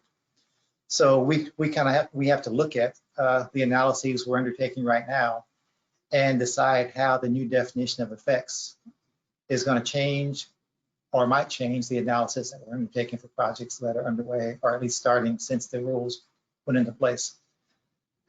For us, TxDOT, we really don't see much change. It's not like we're going to eliminate cumulative effects from our analysis at this point. That's just probably not a wise decision given a lot of tentative things, or a lot of things that may happen in the next few months regarding the CEQ rules, regarding legal challenges on these projects, and the wiseness of ignoring cumulative impacts altogether. I think basically we will take the approach, TxDOT will take the approach that an effect, no matter how it occurs on the resource, needs to be taken into consideration. And the analysis will define that, however it may be. So essentially we need to take into account, at least in essence, cumulative impacts, whether it's by reference or by a separate section or not. We'll see how this plays out. But certainly the idea is still there and the intent is still there to consider that. At least that's our take on it so far. And again, this being something that needs to be done right now at this point that NEPA assignment states, I think, are having to consider today. One more point, and this is certainly not specific NEPA assignment states, but we see this particular item as a kind of a thorn in our side. The total cost to prepare an EIS. Well, I think somebody thought this was going to be easy to calculate. They were not thinking this through. As you might consider, there are lots of costs besides the actual preparation of the EIS costs that come into play when you're doing an environmental analysis. Often you have preliminary engineering schematics, you have a lot of public involvement, you have other laws that you're complying with, and at the same time, the idea of tracking these costs, state agency personnel, consultant personnel, the full-time equivalents, how much does one person spend on a project? And there might be 100 people working on a project in TxDOT at any one time, and do we track all those? Is it all directly related to the EIS? Just really problematic. So we're going to struggle with this and just try to communicate with each other, and the other states get together and kind of decide how we want to calculate this. So at least we'll be consistent. I think it'll be hard no matter what way we go, but it's not an easy thing to develop, and that's seems minor in the big picture, but it's just one more thing to add to our challenges in preparing an EIS. Okay, with that, I will wrap up and pass on to the next speaker. Thank you, Melissa and Carissa. I think we'll take questions now, I think, or whenever you want to. Thanks. Thanks, Carlos. Melissa, were there any questions for Carlos? There is. So I'm going to read it, Carlos, so hopefully I get it right. Essentially, it's if TxDOT were to have a major project on a bordering state line and TxDOT and the other non-assignment state DOT were co-leading NEPA for a major federal highway funded action how would you decide whether TxDOT NEPA assignment would rule or not? Good question, and it brings up a particular item that it would be an easy answer because the regulations that address and provide for NEPA assignment say that a state cannot be assigned a project that crosses state lines. So federal highways is the lead in a project like that, in our case, where we have NEPA assignment. So, and we've had one of those projects between us and Oklahoma where federal highways is involved in that particular environmental assessment, coordinating with us in Oklahoma and doing the NEPA review on that as they would back in the olden days, as we say. All right, that's it for now. All right. Well, thank you again, Manisha and Carlos. As here in Utah, we're assignment state, and I've heavily relied upon the working group. And they're always more than willing to share information to help other states be successful. And it's not just for states that are NEPA assignment states. There's lots of states that listen in on the calls that are thinking about NEPA assignment or just want to learn more information about it. So moving on, and last but not least, we will be hearing from Carolyn Nelson and James Gavin from FHWA to discuss the new CEQ NEPA regulations. And this will be followed by some information sharing from the states. So we want to provide you with the opportunity for the states to voice your concerns or share any considerations you may have for FHWA while they're developing their new regulations and policies. So with that, I will turn it over. Okay, thank you. So here I am again, everyone. Myself and my team leader, James Gavin, who I think you can see, will be giving you some information about the CEQ final rule for implementing NEPA. We want to basically provide you some general information about the provisions throughout the rule, and then we're going to take a little bit more in-depth, but a higher level overview look of how it will impact the various classes of actions, including EIS, EAs, and CEs. So, and then after that, we'll have a little short Q&A session. So for housekeeping rules, I'll just say that there will be some regulatory references provided at the end of each one of the presentation slides. So all regulatory references are to the 40 CFR parts 1500 through 1508. So just keep that in mind. But as we go through the slides, we will be providing you that information. Okay, so I'll start with the overview of the regs. The rule became effective September the 14th, 2020. And that means that all projects, as Carlos mentioned, including those in a NEPA assignment state, must follow the new regulations at this date. Now, this does not apply to any project that, of course, started prior to September the 14th. Now, the rule does clarify when NEPA does not apply in certain instances. For example, there's certain cases where we would not clarify when the NEPA rule would be needed. So the regulatory language for some of the core terms like effects, major federal action and significant are changed, and the hope is to make it easier to understand as well as to implement for all of the agencies. Now, as far as clarification, the rule does clarify the applicability of NEPA by redefining major federal actions or actions that are subject to NEPA. Now, for most highway projects, this reconsideration won't have any change. A highway project that has federal involvement will typically trigger NEPA, like if you're having federal funding or if you need federal approval.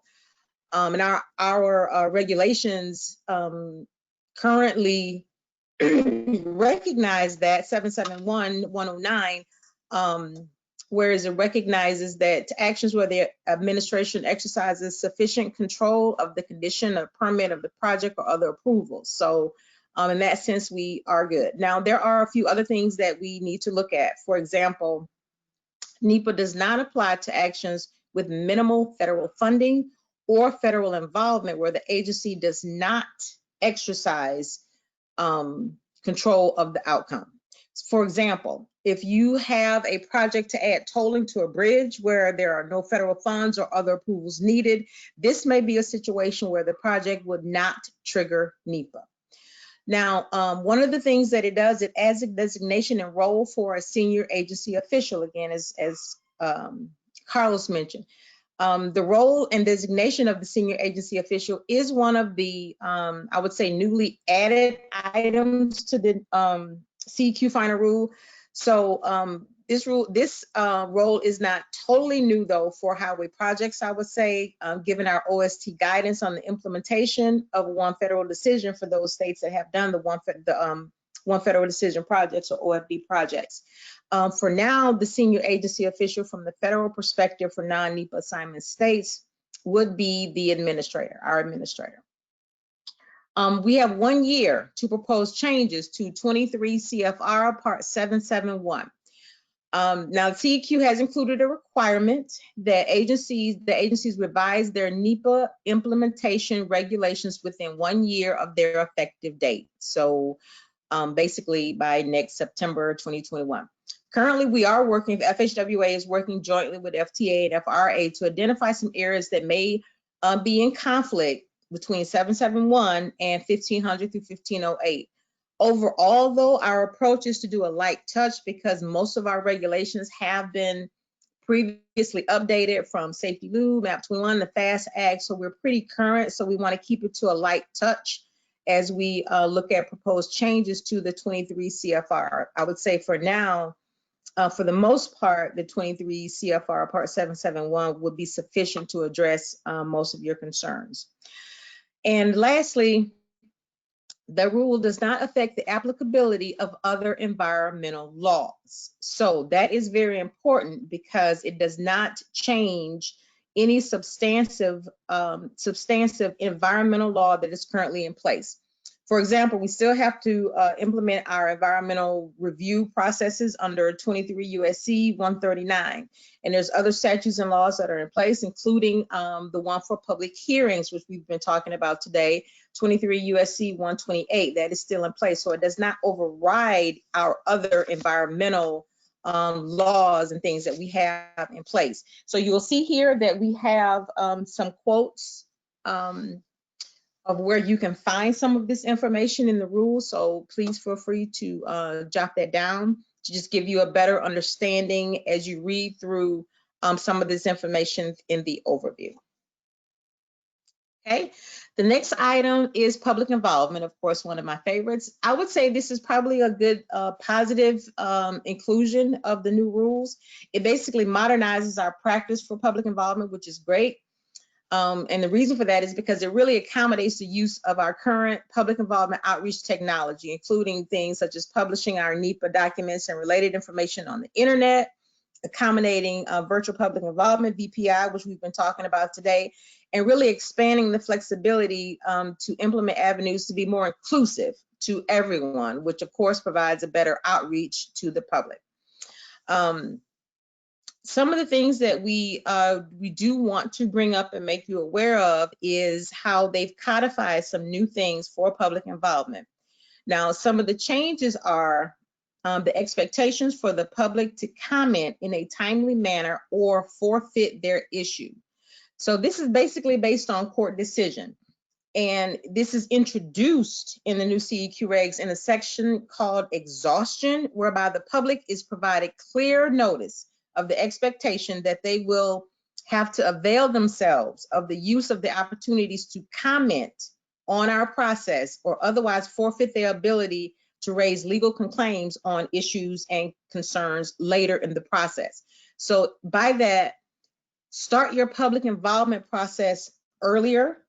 And James will talk about how different ways as far as different requirements for EIS, EA, and even for CEs, but start your public involvement and your public outreach process a little earlier to make sure that you do have access to those public comments.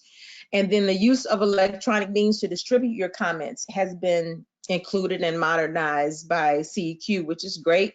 It does promote virtual technologies for communicating, while it also considers potential barriers to access that information. One of the things that I would like to bring out in terms of that is that it does not make any changes again to USC 23 USC 128 regarding public hearings. That is a different requirement that is law and statute that is not that is separate from the new CEQ regs. Now, some of the new information is that it provides that comments from the public and agencies must be as specific as possible. So hopefully this allows the agencies as well as public to be more specific in their comments, to address their comments more specifically. And it also mandates when agencies, websites, and other means need to make their documents available for the public as well as for other agencies, which is great. And a lot of the states are currently doing, particularly now during this time. And again, here are some of the regulation requirements where it can be found, where you can read on this information a little bit more in depthly to find out more about it. And what James and I will tell you throughout this presentation, please feel free to contact us if you have any questions or concerns or issues about the information that you're reading or you're seeing. We are available. Please let us know and contact us about that. Okay, so there are some modification in the terms. You kind of heard Carlos talk a little bit about that, which is effects. Most of us have heard how they've changed effects and how effects are considered in NEPA. Basically, there's no longer need to label direct, indirect, and cumulative effects. Now, please note, this does not mean that you don't have to still do those analyses for direct, indirect, and cumulative effects. There's just no need to label them as such as part of your NEPA document. But that does not mean the actual analysis itself is going away. Do not disregard direct, indirect, and cumulative effects if you think that there is a need to have those effects in your environmental document. That is not what it is saying. It's just no need to label them. What they are looking at is that effects are considered reasonably foreseeable and have a reasonably close causal relationship to the proposed action and alternatives. And again, that is how they basically revised, I would say, the effects terms, and it's to incorporate a lot of decisions that we have received from the court, particularly from the Supreme Court. Basically, the final rule indicates that the effects that the agency has no ability to control, or ones that are remote in time or geography, would not need to be considered. That is what that means. For example, once you've opened a road and the likely adverse impacts will be immediate to an environmental justice community is an example of that. It is likely that, and it does, that our current FHWA NEPA practices are adequate to address the redefined definition. But again, if you have questions, contact us. If you're looking at like an EJ community that would have cumulative effects, please do not disregard cumulative effects of that community based on the fact that the definition has changed. It just says that you no longer need to label it as a cumulative effects. It does not say you don't need to do it. So the other modification has been significant. It no longer focuses on context and intensity, and it analyzes potentially affected environments and the degree of effects of the actions in which they are happening, as far as determining the significance of a project. And I don't know why my coding is coming up a little late here, but there is the references for the modification of terms. Okay, and then the last thing I will talk about before I hand it over to James is I'm going to start in on our classes of actions. We will start with the EIS, the big one. It has codified quite a few things for the EIS process. Basically, it's the one federal decision concept. You have one EIS and one ROD, record of decision. So that is actually a practice that we currently do for most new EIS projects. It also puts into law the measures that we again are already implementing, includes the coordination and the schedule coordination for one federal decision projects and concepts. It's basically codifying one federal decision. You have a 2-year requirement from the NOI to the ROD to get it complete.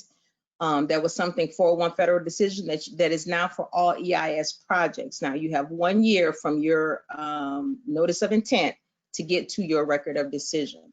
You have a page limit maximum, 150 for a regular document or 300 pages for a more complex document. If you have more pages than that, then approval will be needed from a senior agency official, which for non-NEPA assignment states includes the administrator. And then there's an allowance for pre-NOI scoping activities, which I will actually allow James to get into as we continue to talk about some of the issues for the EIS. We'll spend a little bit more time on that because it's a more in-depth document.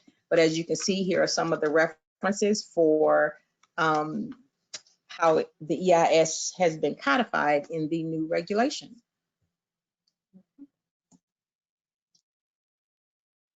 Thank you, Carolyn. I appreciate it. I am both honored and humbled to be the very last speaker in this year's annual CES meeting. I no longer see the presentation, Carolyn. You don't? No. Oh no, what happened? So I'll send another, hang on. Yes, please. Of course, as the last speaker, one must have technical difficulties because that's how you wrap up a conference properly. It really is, because I'm seeing it just fine. So it says it's waiting to view your screen, Carolyn. My screen is on. I think you shut off screen sharing.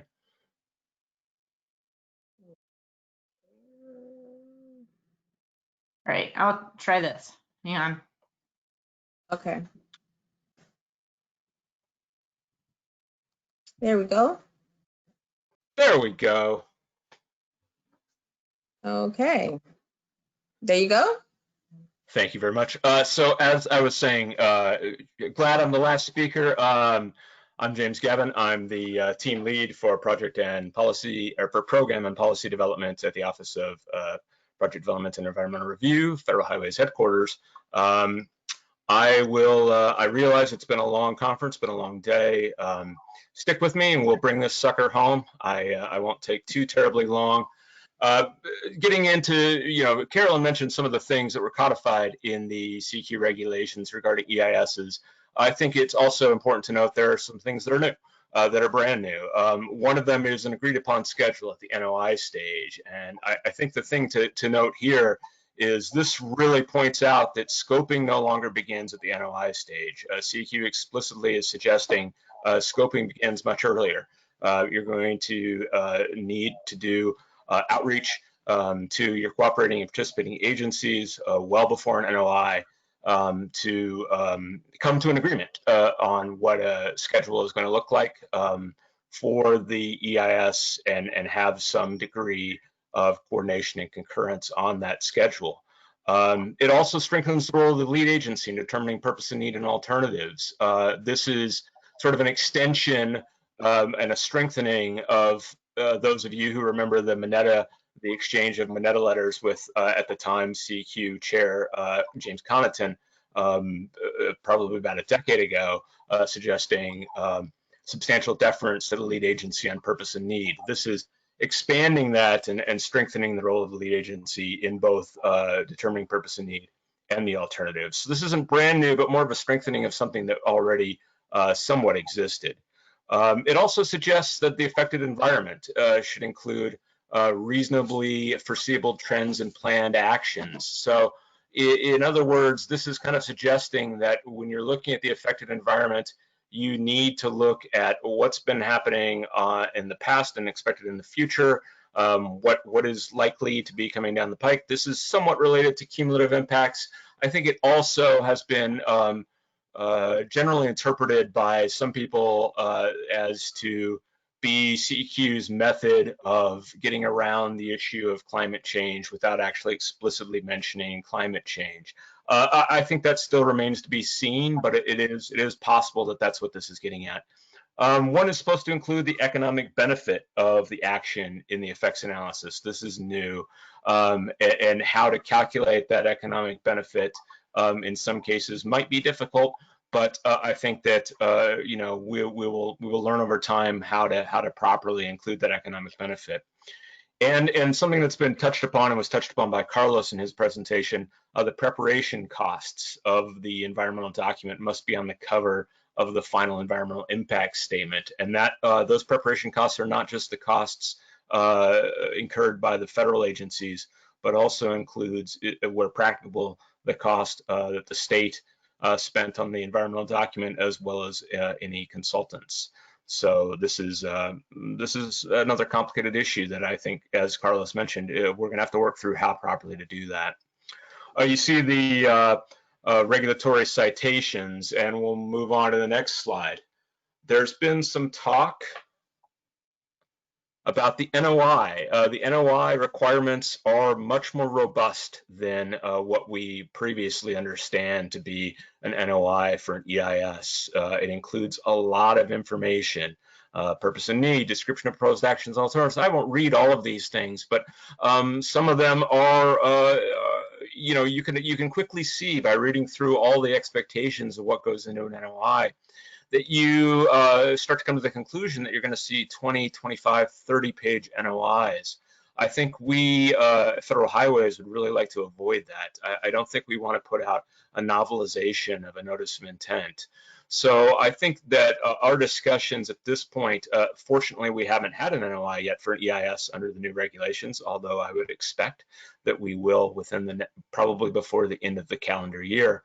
But I think the discussions within Federal Highways suggests that we would like to maintain an NOI that has some relatively basic information about the proposal, and then direct the public to a package that would include much more detailed information on all of these points.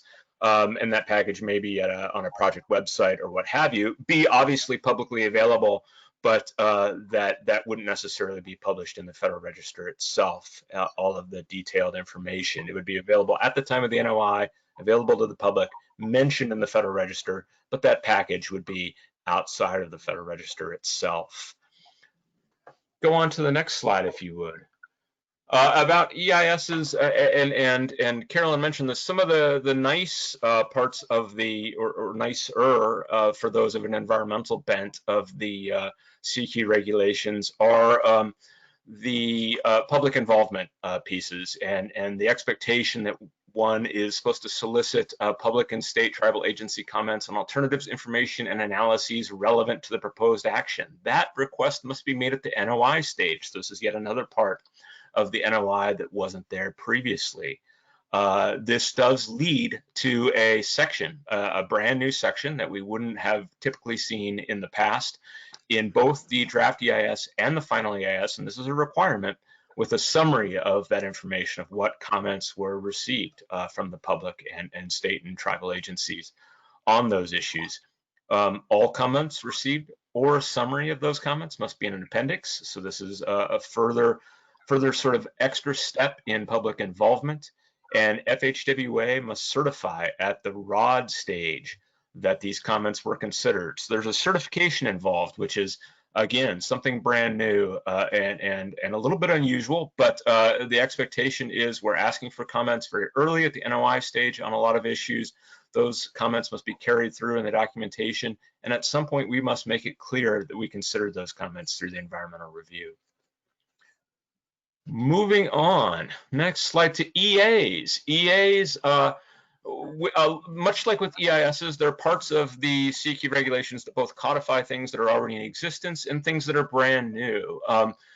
With EAs, the CEQ rule, much like it does with EISs, codifies the current, well, one thing that codifies that FHWA has taken advantage of quite a bit over the years is the practice of what we know of as mitigated FONSIs. It makes clear that mitigated FONSIs are allowed where the mitigation of impacts below the level of significance can allow an environmental analysis to be processed as an EA rather than an EIS. However, the CEQ rule does make it clear that in those cases, the mitigation that brings a environmental analysis from an EIS down to an EA and a mitigated FONSI standpoint, the mitigation in those cases has to be enforceable.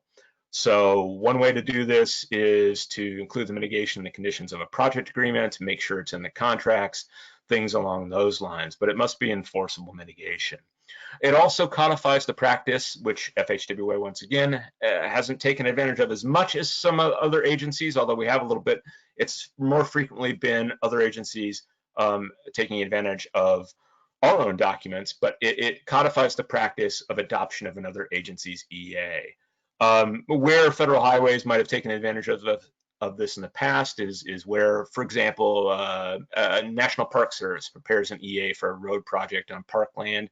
If we believe it's adequate for our action, we can adopt the National Park Service EA without having to do an environmental analysis of our own. Again, this is something we've done previously. It's just codified now in the current CEQ regulations.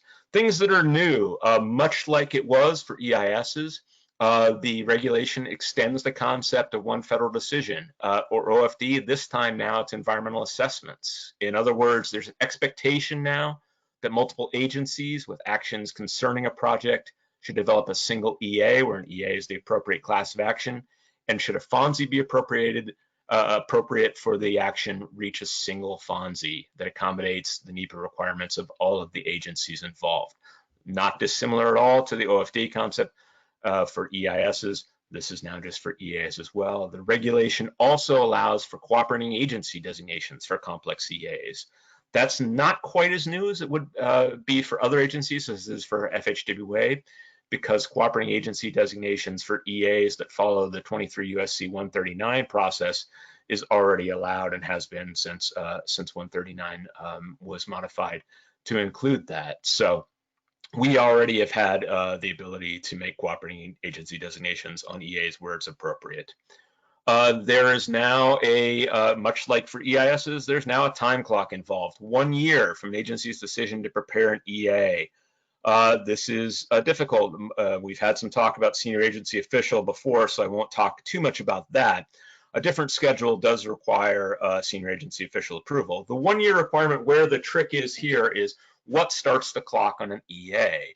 And I think FHWA has come to the determination that clock starts, that 1 year time clock starts when you make the decision that an EA is the appropriate class of action. So when it's determined that for a particular proposal, you are going to prepare an EA, you flip over the hourglass and you've got a year now. That decision to prepare an EA could be codified or made official in an exchange of letters to, for instance, your FHWA division office. It could be in a scoping meeting with all of the cooperating and participating, if there's cooperating agencies do exist, but all the agencies involved in that EA. There's many ways where that decision could be made and made official, but that's, I think, when we've determined that an EA clock would start on that 1 year expectation. There's also a page limit, much like there is for EISs. There's a page limit, 75 pages. Once again, going over that page limit requires senior agency approval. Those of you familiar with the DOT guidance that came out in 2019 that suggested an 150-page limit for mitigated FONSIs, that does not exist in the CEQ regulation. So that goes away. We are stuck on EAs with 75 pages, and that is a change from how we were operating previously. Moving on to the next slide. Categorical exclusions now. There's a few things that are new with categorical exclusions, believe it or not, and one of them is regarding mitigation. The rule allows agencies. I think before I start with the things that are new, I should note that the final rule confirms the utility and the adequacy of all of FHWA's CE actions. So in terms of our current CE list, C and D list, there's no problem. The CEQ rule does not change any of our ability to utilize those CEs. There's nothing in the new rule also, and I hope this gives people some comfort, that would affect the operation of existing PCE agreements. There's no need to go back and redo your PCE agreements if you have one that's in place at this point in time. There are some new provisions, though. The rule allows federal agencies to rely on CE determinations already made on a project by another federal agency. There is mitigation to address extraordinary circumstances, to allow CEs instead of an EA FONSI. This is new. This is one could consider this to be, to an extent, to be a form of a mitigated CE, which is not something that really existed prior to the CEQ regulations. But bear in mind, this is only when it's extraordinary circumstances that would otherwise push a CE to an EA FONSI. You can use mitigation that would reduce the impact of those extraordinary circumstances and still process that environmental review as a CE. Agencies can modify their procedures to allow adoption of another agency's CE determinations. So we could rely on the CE determinations made on a project by any other federal agency. If we made a CE determination for a road project in a national forest, the U.S. Forest Service could adopt and rely on that CE determination, allowing the project to move forward without the Forest Service needing to do their own NEPA review. The agency, the rule allows agencies to incorporate another agency's CE list into their list of designated CE actions. For example, we could use CEs established by DHS or FERC if we do not have our own CE covering an action. Likewise, for certain projects, HUD might want to use our CEs for a relevant project that they are funding, but don't have their own CE for. However, as listed in the slide, it suggests we modify our procedures, and that's something that's very important. Those things are new, and their availabilities and flexibilities incorporated in the CEQ regulations, but we cannot take advantage of those until we modify likely 23 CFR 771 and modify our CE implementation procedures to allow for a process by which we would do these things. So hopefully at some point in time, we might be able to utilize those things, but it's a little early at this point. Implementation, I know implementation's on a lot of people's minds. I think one thing I would note is DOT plans to issue an NPRM for the department level NEPA procedures. I would expect that to happen relatively soon, probably in the next month or two. And this rulemaking is an update to the DOT NEPA order, otherwise known as DOT Order 5610.1. When you see that, though, and we've gotten questions from some of the resource agencies, please keep in mind that's the DOT NEPA implementing procedures. That is not FHWA's NEPA implementing procedures. Ours will take some longer degree of time in order to get out the door. I think if in the current time, I think one message we'd like to deliver is until we can modify our NEPA implementing procedures, we are going to be providing assistance on a project by project basis. That's not to say we're going to leave you hanging. We're all in this brave new world of the new NEPA procedures. If you have questions on things like applicability on the limited federal assistance or federal involvement, if you have questions on the expectation for public involvement, one of Carolyn's pet issues, if you have expectations or questions regarding capturing costs associated with an EIS, and I've already had a very robust and good conversation with some of you on capturing costs regarding an EIS. If you have questions regarding NEPA applicability or the effects analysis, any questions you have, I think, do not hesitate to reach out to your FHWA division office where it's appropriate to reach out to FHWA headquarters. We are ready and willing to help you. That's what we're there for. We're all on the same team, and we want to make sure that we have a consistent approach moving forward. We would particularly like to be informed and make sure your division office knows if you have an EA or an EIS coming up in your state within the next 6 months, a brand new EA or EIS, please make sure your division office knows that. Very important at this point so that we know and we can coordinate an approach on that prior to the implementing regulations coming out. In terms of that, we are working on a schedule for the 23 CFR Part 771 changes. We have a notional schedule to OST in DOT proper. We have every expectation that we will meet the CEQ expectation in the CEQ regulations of a draft proposal of 23 CFR 771 changes by September of 2021. but it may take that length of time, and we are working diligently, as noted by Carolyn. I think we are hoping to take a relatively light touch, make the changes to the regulation relatively minor, where there's elasticity in that regulation to cover current practice.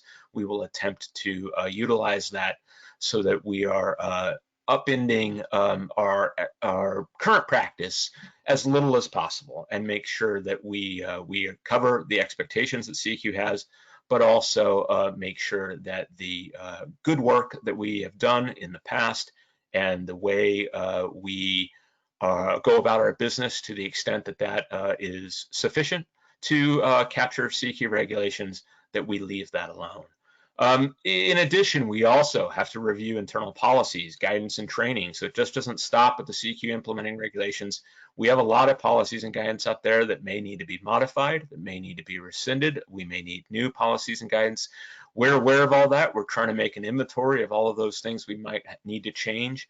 And as you might be aware, this is going to take some time, but we do not, again, until we can get those things, those policies and guidance out to you, we really do relish the opportunity to work up with you on a project by project basis and make sure we together do this right, and don't leave anybody with questions about what to do that can't be answered.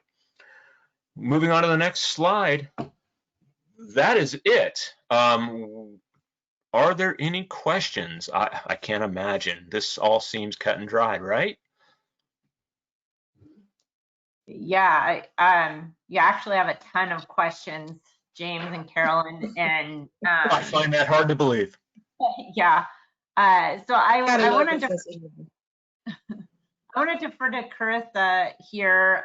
We are a few minutes over our allotted time. We can keep going, but there are questions here that I'm certainly happy to follow up with James and Carolyn so that we can get these answers out to the group. But again, defer to you, Carissa. It sounds like you have quite a few questions. Is that a fair assessment? Yeah, we do. There are probably 12 to 15 questions in the questions box. So yeah. I mean, that's great. Don't be shy. If you have additional questions, it sounds like we'll probably end up having to defer those to another time. Carissa, I don't know what's your expectation is, but I mean, please, if additional questions come in, there's no time limit from FHWA's perspective. If you're working through this information, if you're thinking about it, you've got questions after the fact, add those to the list. We need those questions because it helps us know, as people in the field are reading through the regulations, we have our read of them. What's your read of them? What are the questions that you have once you've read them? What seems to still be unclear? And we would really invite the opportunity to get those questions to us, and we'll, to the extent we can, try to provide answers. So potentially maybe at our next environmental process subcommittee, we could go over the questions and kind of provide answers to the group, and provide an opportunity for the states, since we can run out of time, to voice any concerns that they may have and considerations they would hope FHWA would think about when developing the new policies and regulations. If you're inviting me back, Carissa, you got a deal. I'd be happy to come to the CES meeting and talk about this. So. Awesome. All right. So next environmental process subcommittee call in a few weeks in November. James has committed. So that's great. Yeah, I guess James is committed. So, but we are available. No, and I do want to thank you guys. You guys are an excellent partner, and we really appreciate your willingness to work with us and to listen to our concerns and answer our 20 questions. And I know that this will be an interesting time period, as we're kind of in between the different regulations, and our subcommittee will definitely be doing our best to stay abreast of what the new requirements look like as these projects are being implemented in this interim regulatory period. Yeah, I mean, I think that the last thing I would say is all of us are going to need some degree of patience. This is new and unprecedented. You can go your entire career working the NEPA field. I've gone 18 years myself at this point in time and not go through something like this. It's been 40 years since the CEQ regulations have been updated. So this is brand new. We're in uncharted territory, and I think it's going to require a little patience on all of our ends as we work through this. But as long as we work through this in a spirit of collaboration and trying to, and recognizing that we're all on the same side, we're trying to get eventually environmental review as a path to project delivery. And as long as we recognize that and that we're all trying to do our very best to figure these things out in this brave new world, we'll get there. Awesome. Well, thank you, Carolyn, James, and thank you to all of our presenters today. There are some great presentations and takeaways on how we can all improve our practice. So thank you again to Carolee, Daniel, our working groups, AASHTO, and we highly encourage you to get involved and become a member of a friend of our subcommittee or one of our working groups or one of the other subcommittees, cultural resources, natural resources, or air quality. Because the more diverse engagement that we have, we can provide a better representation of all the states across the country. So with that, thank you everyone for joining us today, and I hope to see you guys on a future call. Thank you. Thanks, Carissa. Thank you very much.